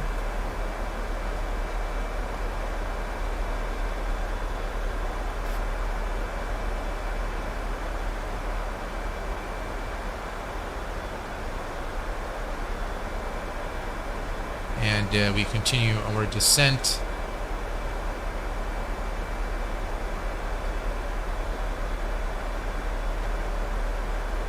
Let's take a look at the outside real quick.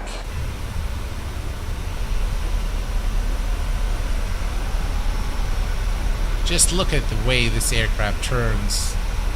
I love Boeing. I just absolutely adore Boeing.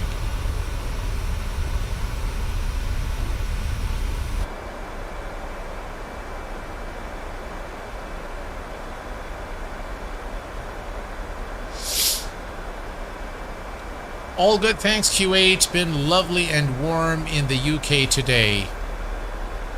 Yeah, I kind of figured it's going to be warm. I think though in up north in the UK, places like Newcastle, it's pretty cool. I think the temperatures there, despite the heat in in London, in the London area, I think it's pretty cool up north in Newcastle and the surrounding area there.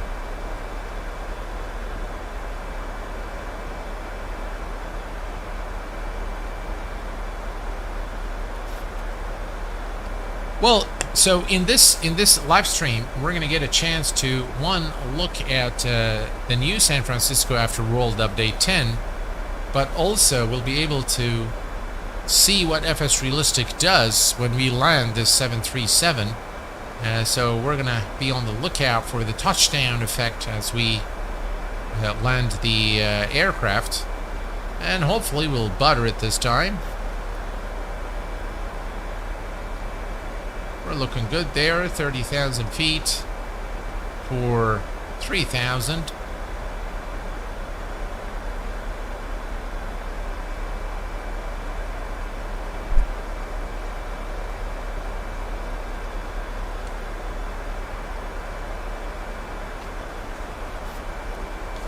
By the way, folks, if you are looking for some good reviews on hardware for Flight Sim, I highly recommend the Sim Hangar channel. The Sim Hangar is ran by Mark, who happens to be a good friend of mine, and he creates some excellent content. He's very patient, He's quite eloquent. I love his presentation style.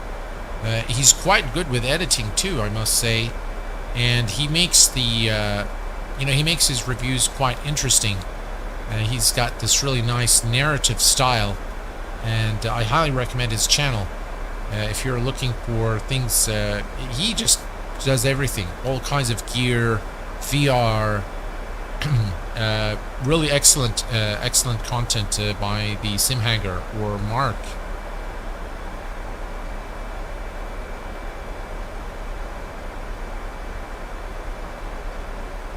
Right, I got my glasses cleaned now. I can see a lot better, just in preparation for our approach.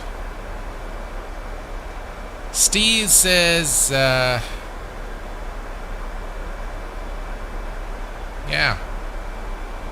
Adrian, hello, my friend. Good afternoon to you from North Carolina. Hello, my friend. Welcome aboard. Thank you for tuning in, Adrian. Really appreciate it. Mertoya, thank you for posting the Simhanger channel there. Guys, please do visit Simhanger channel and give him a few hundred likes and subscribes. And why not tell him that Q8 Pilot sent you? Yeah. Alright, we continue the descent, 26,000 feet, and we are looking good. California is just a state that is very close to my heart, spending over 8 years in California. Specifically, I was in Fresno, California, and my most recent visit to the States was in 2021. I was in Tampa, Florida, and New York. Spent a few days in, it was a very short visit, business visit, so I didn't really have the time to wander about, but I really enjoyed it. I enjoyed being in Tampa. It was my actually first time in Tampa. I've been to Orlando in the past, but this time we actually had some free time towards the end, and we went to different places, and I really enjoyed being in Tampa. New York was a bit crowded, but and it was pretty cold as well. But it was a lot of fun. Definitely was a fun trip into the U.S. All right, you can see we can already start seeing now the 20 nautical mile ring there. So if I increase the range, so we're almost there now. We're almost at our destination. And I'm going to go ahead and, let's see here. I'm going to extend the speed brakes to reduce our speed.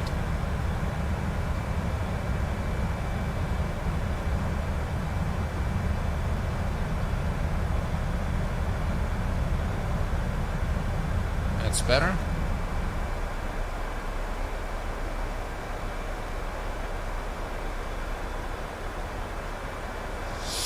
And we're looking good, yeah. We're almost there now.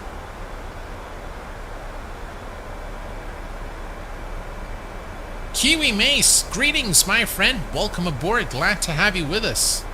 Geez, 12 midnight in Kuwait now.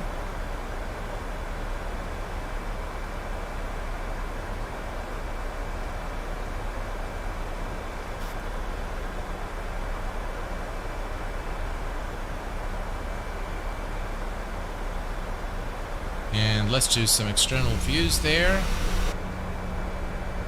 I love this view. This is probably my absolute favorite view when flying the PMDG 737.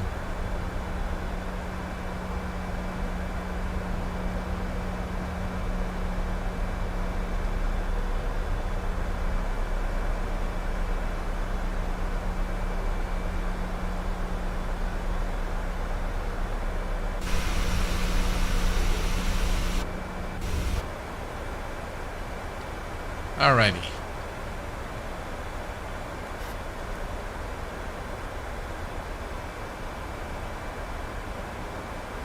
We can see both both rings now, the 20 and the 10 nautical mile rings. And if we go here, it says unable 280. Let's try to change this now to 259.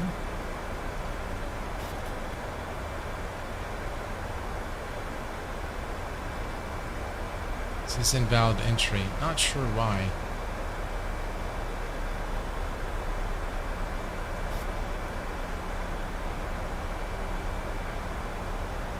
Alright, let's extend the speed brakes once more.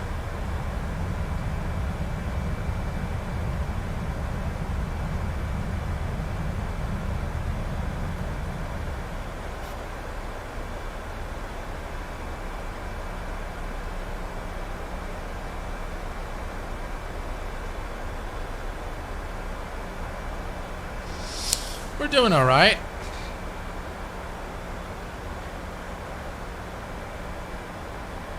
And we're not too far now from SFO.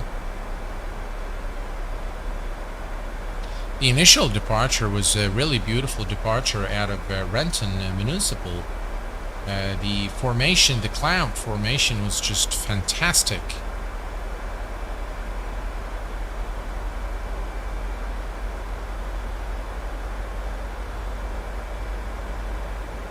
Do you have any specific FS realistic profile to share with us?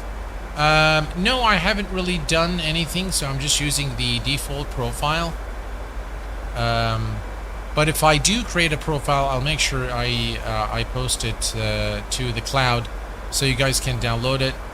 I'll probably work on creating some so you guys can use them. Alright, we are reference standard. There we go. And the altimeter is set to 29901.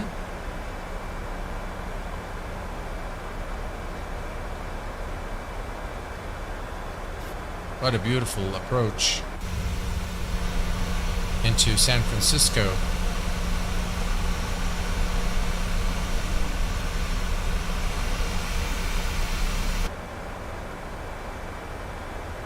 By the way, the frames are really good after the most recent update. So no complaints in the performance department after World Update 10 and all the fixes. You can see those clouds at 5,000 feet according to the METAR information. So it's going to block our view just a little bit here. Then we will descend below 5,000 to 3,000 to intercept the localizer. So hopefully it will not be a difficult approach into San Francisco. There are our rings there. That's the 20 nautical mile ring and the 10 nautical mile ring. And this is where we want to intercept, seepin the fix there to intercept the localizer.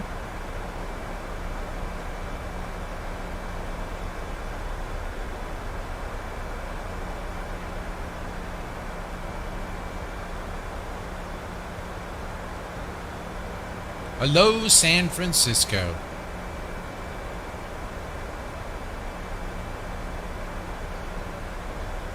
We're doing good in terms of our altitude. There are a few mountains ahead of us, so we'll be mindful of the mountains ahead. And if we look at our flight plan here, as you can see, we need to be below 13, then we need to be at 11 until Bricks, and then we'll begin the descent again to 3,000 to intercept the localizer. So we're looking good. And that is the city of San Francisco to our left, I believe.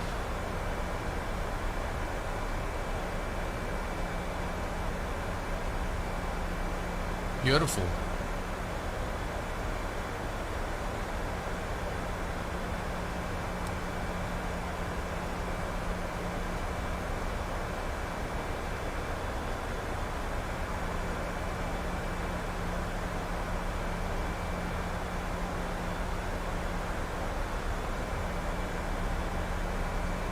By the way, there is a bug in Microsoft Flight Simulator where the power lines are not connected. But there is a fix that you can download from flightsim.to.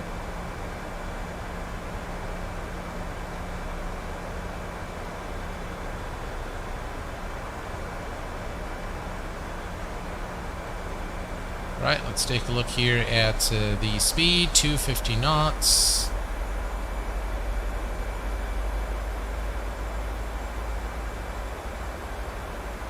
Not sure what happened to... Oh, there we go.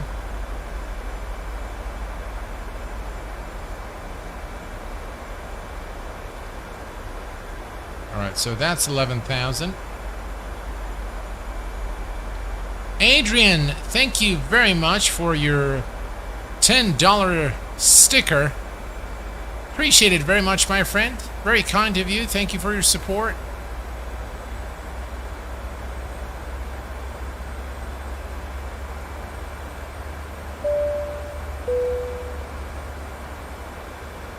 That's very kind of you, sir. Thank you very much.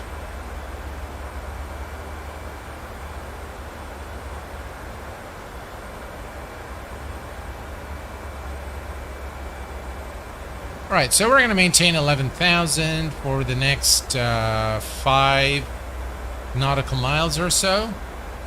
And then we're going to begin the descent to 3,000.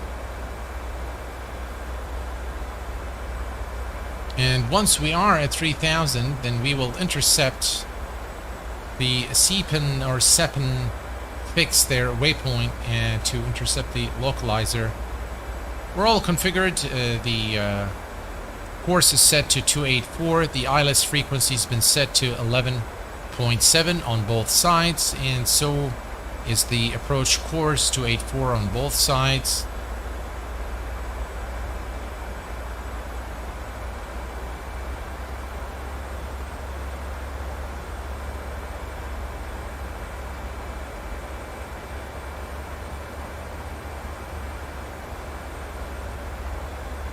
It's a bit cloudy there.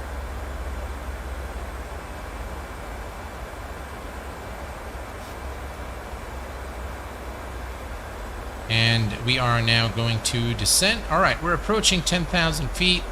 We're going to go ahead and turn on the landing lights, runway turn-off lights, and the wing lights.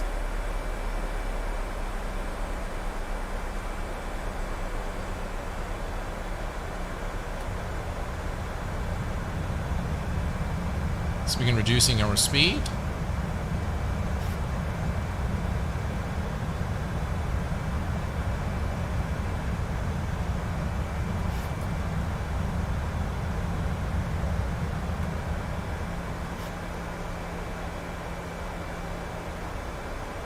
You can see there's a little bit of oscillation with FS Realistic, which kind of gets a little annoying. But not a big deal.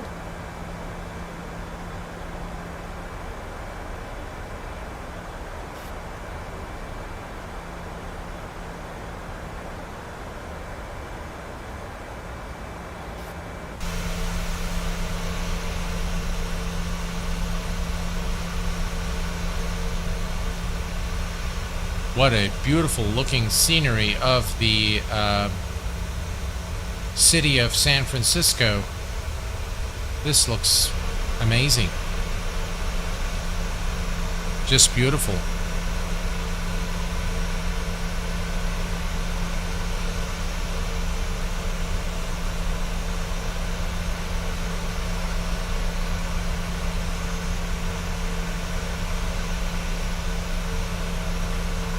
And we have with us Marian Chaban from Germany.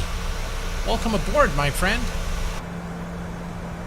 Guys, just look at this view. Beautiful. Right, we're bringing the... You can see the needles coming back up, which means that we are back on track in terms of our altitude.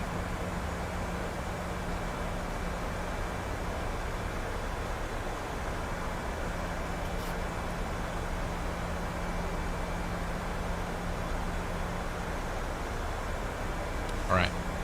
At this point, we can start reducing our speed. So we're going to go to VS mode, and I'm going to start reducing our speed to 205 knots.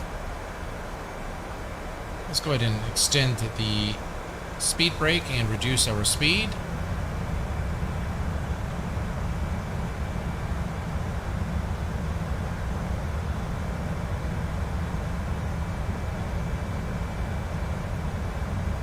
What a lovely looking scene here at San Francisco. Just absolutely beautiful. Shoshan just subscribed to the Kuwait Pilot channel. Welcome aboard, my friend. Glad to have you with us.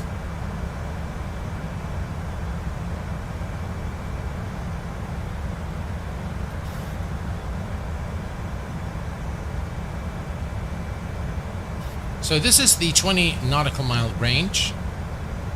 And we just want to reduce our speed a little further. And what we're going to do at the 20 nautical mile range is do the following. We are going to come right here, select Seepin, and now we should begin the turn. SkyWest Tree 707, follow the aircraft on final. Wind 262 at 16. Clear to land runway tree 0 right. Beautiful.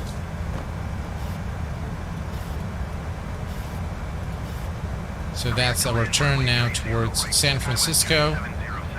And we are now approaching 205 knots. And we're going to do flaps 1. Actually, it says flaps up, so we'll leave it there now.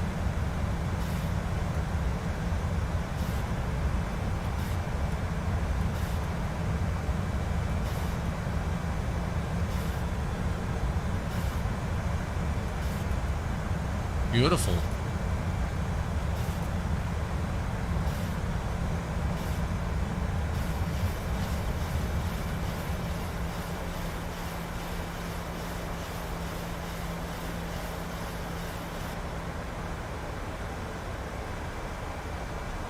Alright, so if we look now here, as you can see, we need to start reducing our speed.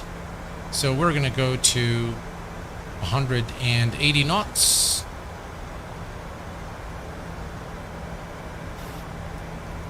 180 knots is set. And we're going to extend the speed brakes to help slow us down a little bit. SkyWest Tree 707, exit runway when able. And we are almost now at our approach, initial approach altitude of 3,000 feet. We're looking good. Speed check, flaps 1.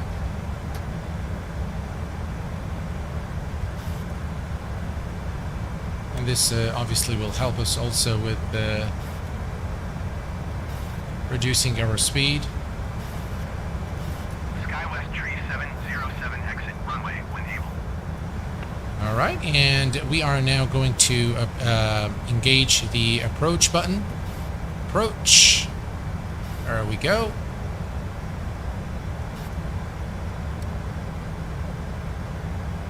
We can see the glide slope needle showing.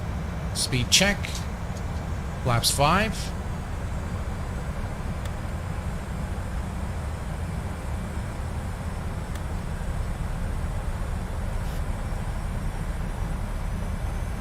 We're going to make sure the flaps are properly set. Turn next taxiway.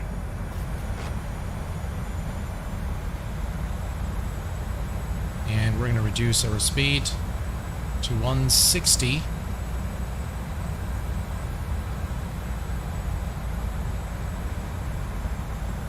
Alright, now what we're going to do is we're going to maintain our current speed, 160, until the needle starts moving.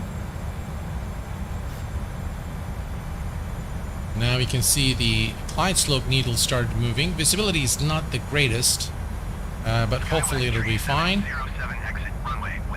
Let's just make a quick note of our speed. 143 is the final approach speed.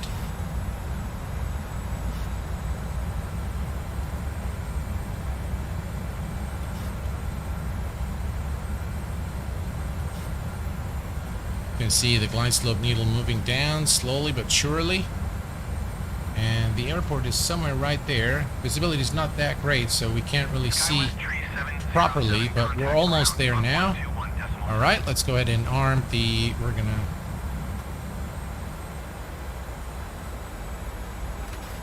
arm the speed brake. Set the brakes to 2. And the engine to continuous there.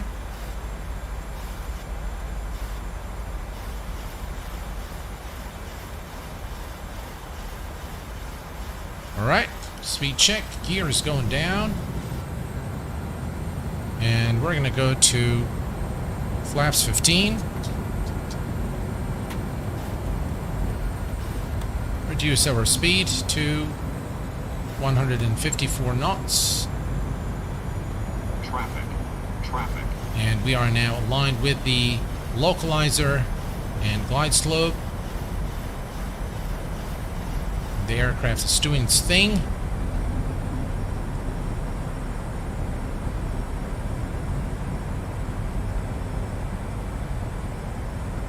There we go. The runway is right ahead of us now. We're going to reduce the speed to 143. 2500. Speed check. Flaps 25.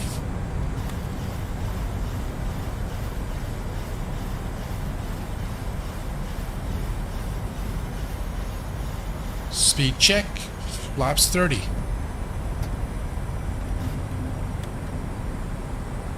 Fly Lilo! Fly Lilo! Hello, my friend. Welcome aboard.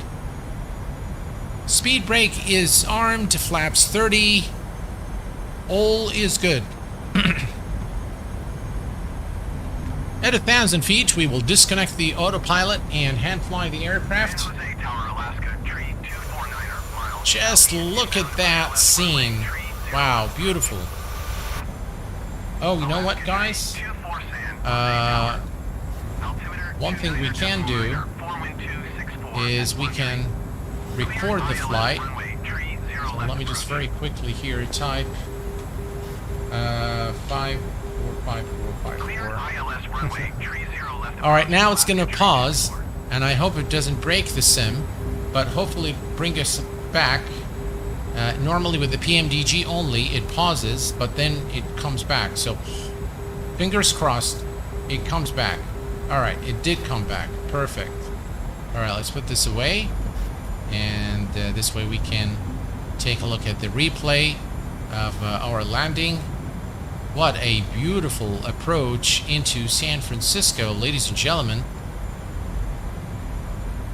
Right, we are on the glide slope and the localizer.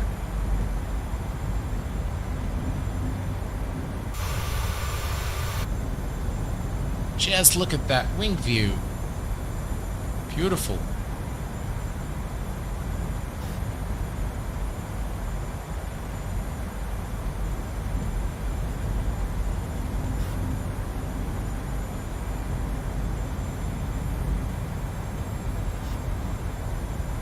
Alaska tree, 24 wind 28 tree at 12. Cleared to land runway tree, 0 left. 1,000. Alright, that's done. Cleared to land runway tree 0 left Alaska, tree 24. Auto throttle is off. My aircraft.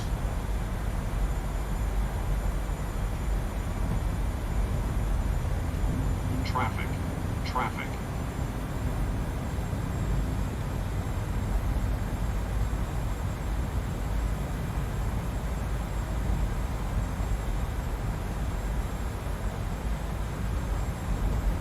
A little bit of wind there.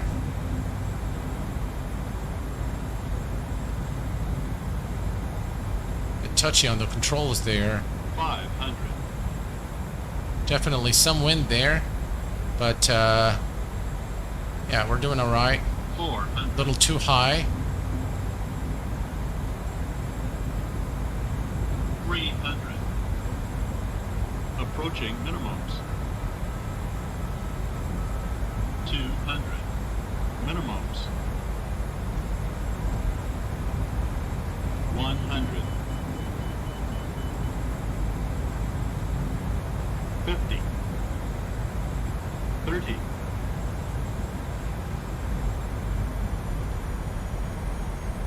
20,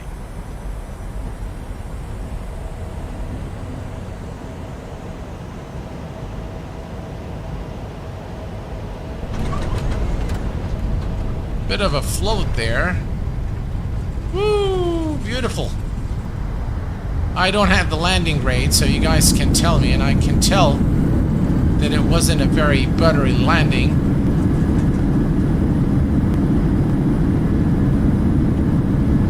Knots. And manual braking. 151. Wow, that's not bad.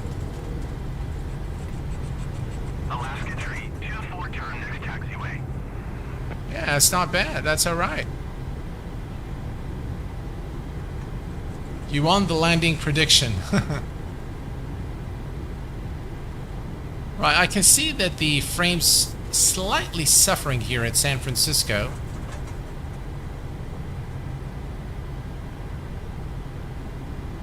But overall, it was really fun flight. Right, we'll leave those on and taxi lights. And let's go ahead and exit here.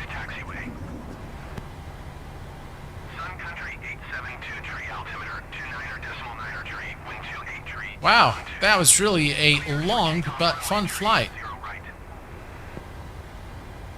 Right, let me stop the recording so we don't have to rewind too much. Cleared for takeoff runway, tree 0 right, Sun Country 872 tree.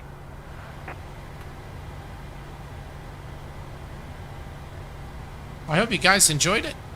Yeah. Do you keep... yes, I do keep it on. It's always on. Good job, Q8. Thank you very much. Appreciate it. How to fix reverse? Can you let us know what key you assign to reverse throttle? Oh, okay.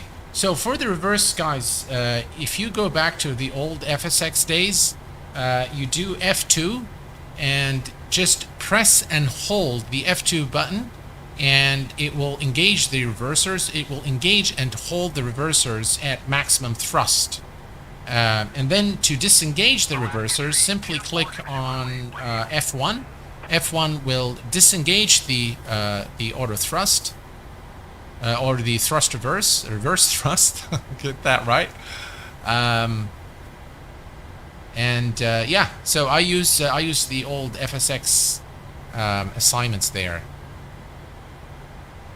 Nice stream, sir. Love the interaction with the chat. Hope you enjoyed your flight. I thoroughly enjoyed this flight. It was immense fun chatting with you guys about all sorts of things and flying this beautiful PMDG 737 from Renton Municipal Airport here to San Francisco, one of my favorite states in the US of A. So here we are. F-22 is fine. We're gonna bring the aircraft to a stop here. It looks like the taxiways are a bit off, or maybe the jetway is a bit... What is this guy doing here in the middle? Hello? Can you move, please? Alright. Well, you can stay there if you like. But this is our spot. And we are gonna go ahead and set the parking brake. Alright. Now the fun part. Let's go ahead and, you know what, let's leave everything on, and let's go ahead and take a look at the replay of the flight. All right, let's bring up the flight control replay. By the way, guys, I highly recommend the flight control replay for MSFS by Fabio Marlo, I believe the name. And let's go ahead now and load the flight. Where did it go? Where did the flight go?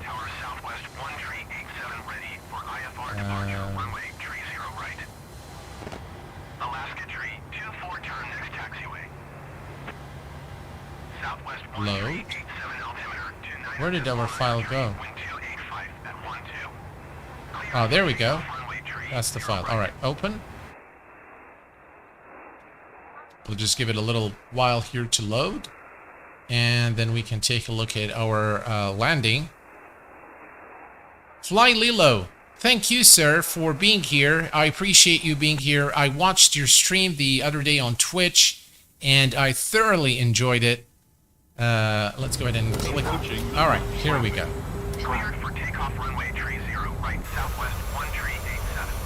All right, takes a little bit of time to load everything. Next taxiway.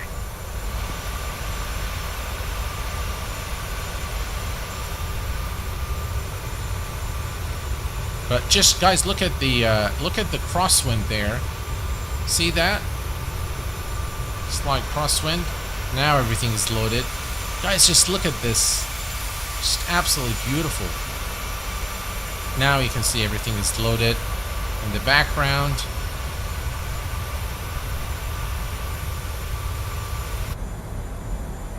Here's the wing view. 24 turn next taxiway. Wow, this looks incredibly realistic looking. Very, very convincing.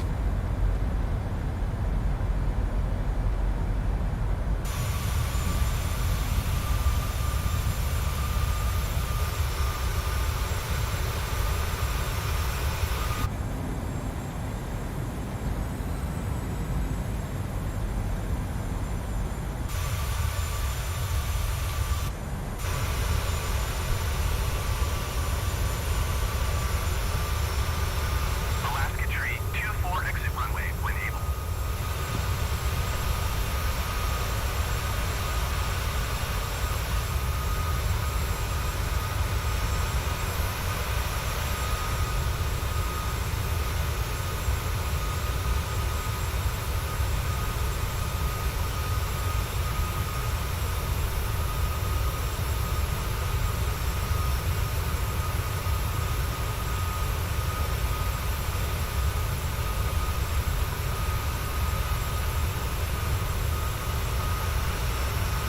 Alaska tree 24 turn next taxiway.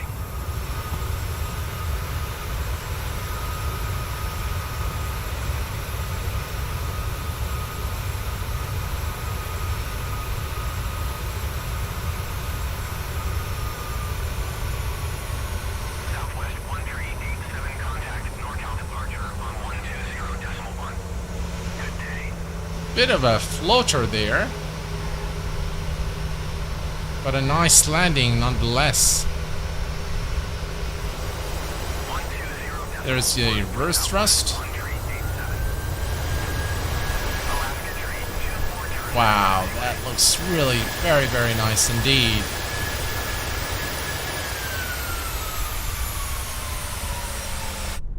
All right, we can bring it back a little bit and maybe do a wing view.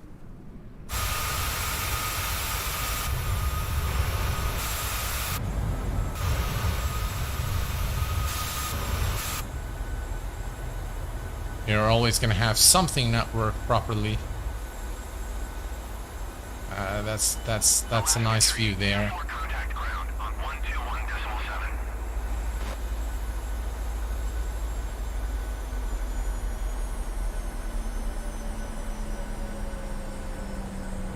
Going to 121.7 Alaska, tree 24. Very nice indeed. And by the way, you can see the FS Realistic works in the cabin as well. It's not as... It doesn't look as it should, but again, you do get that vibration on landing with the FS Realistic, which I think is pretty cool. Alright, let's do it one more time. And let's see here. Let's bring it back right here. Give us some time to play with things a little bit. Alright. And yeah, that's what I wanted to do. There we go.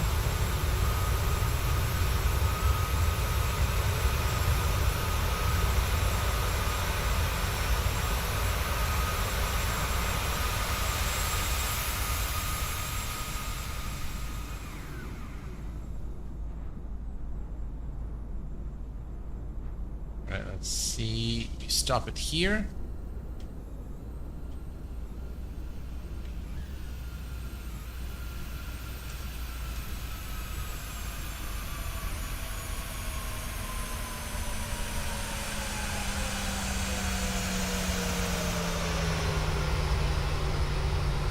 How cool is that?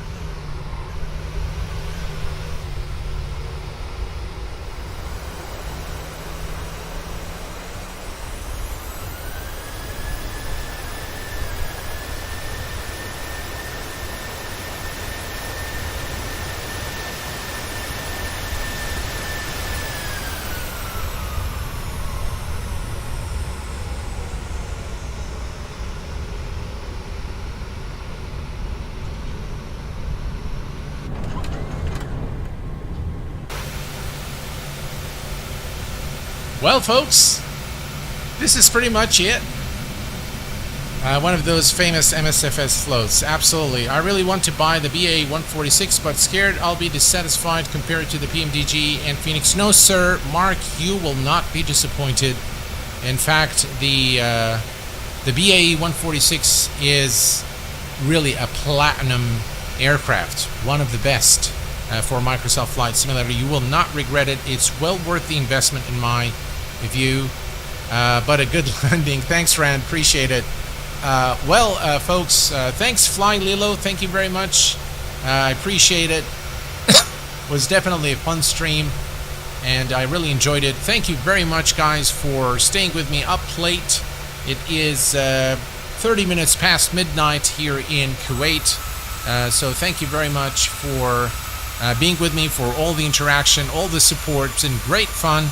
Until next time, please take care of yourselves and each other, and I will see you all very soon. Thanks for tuning in this evening, and bye-bye for now.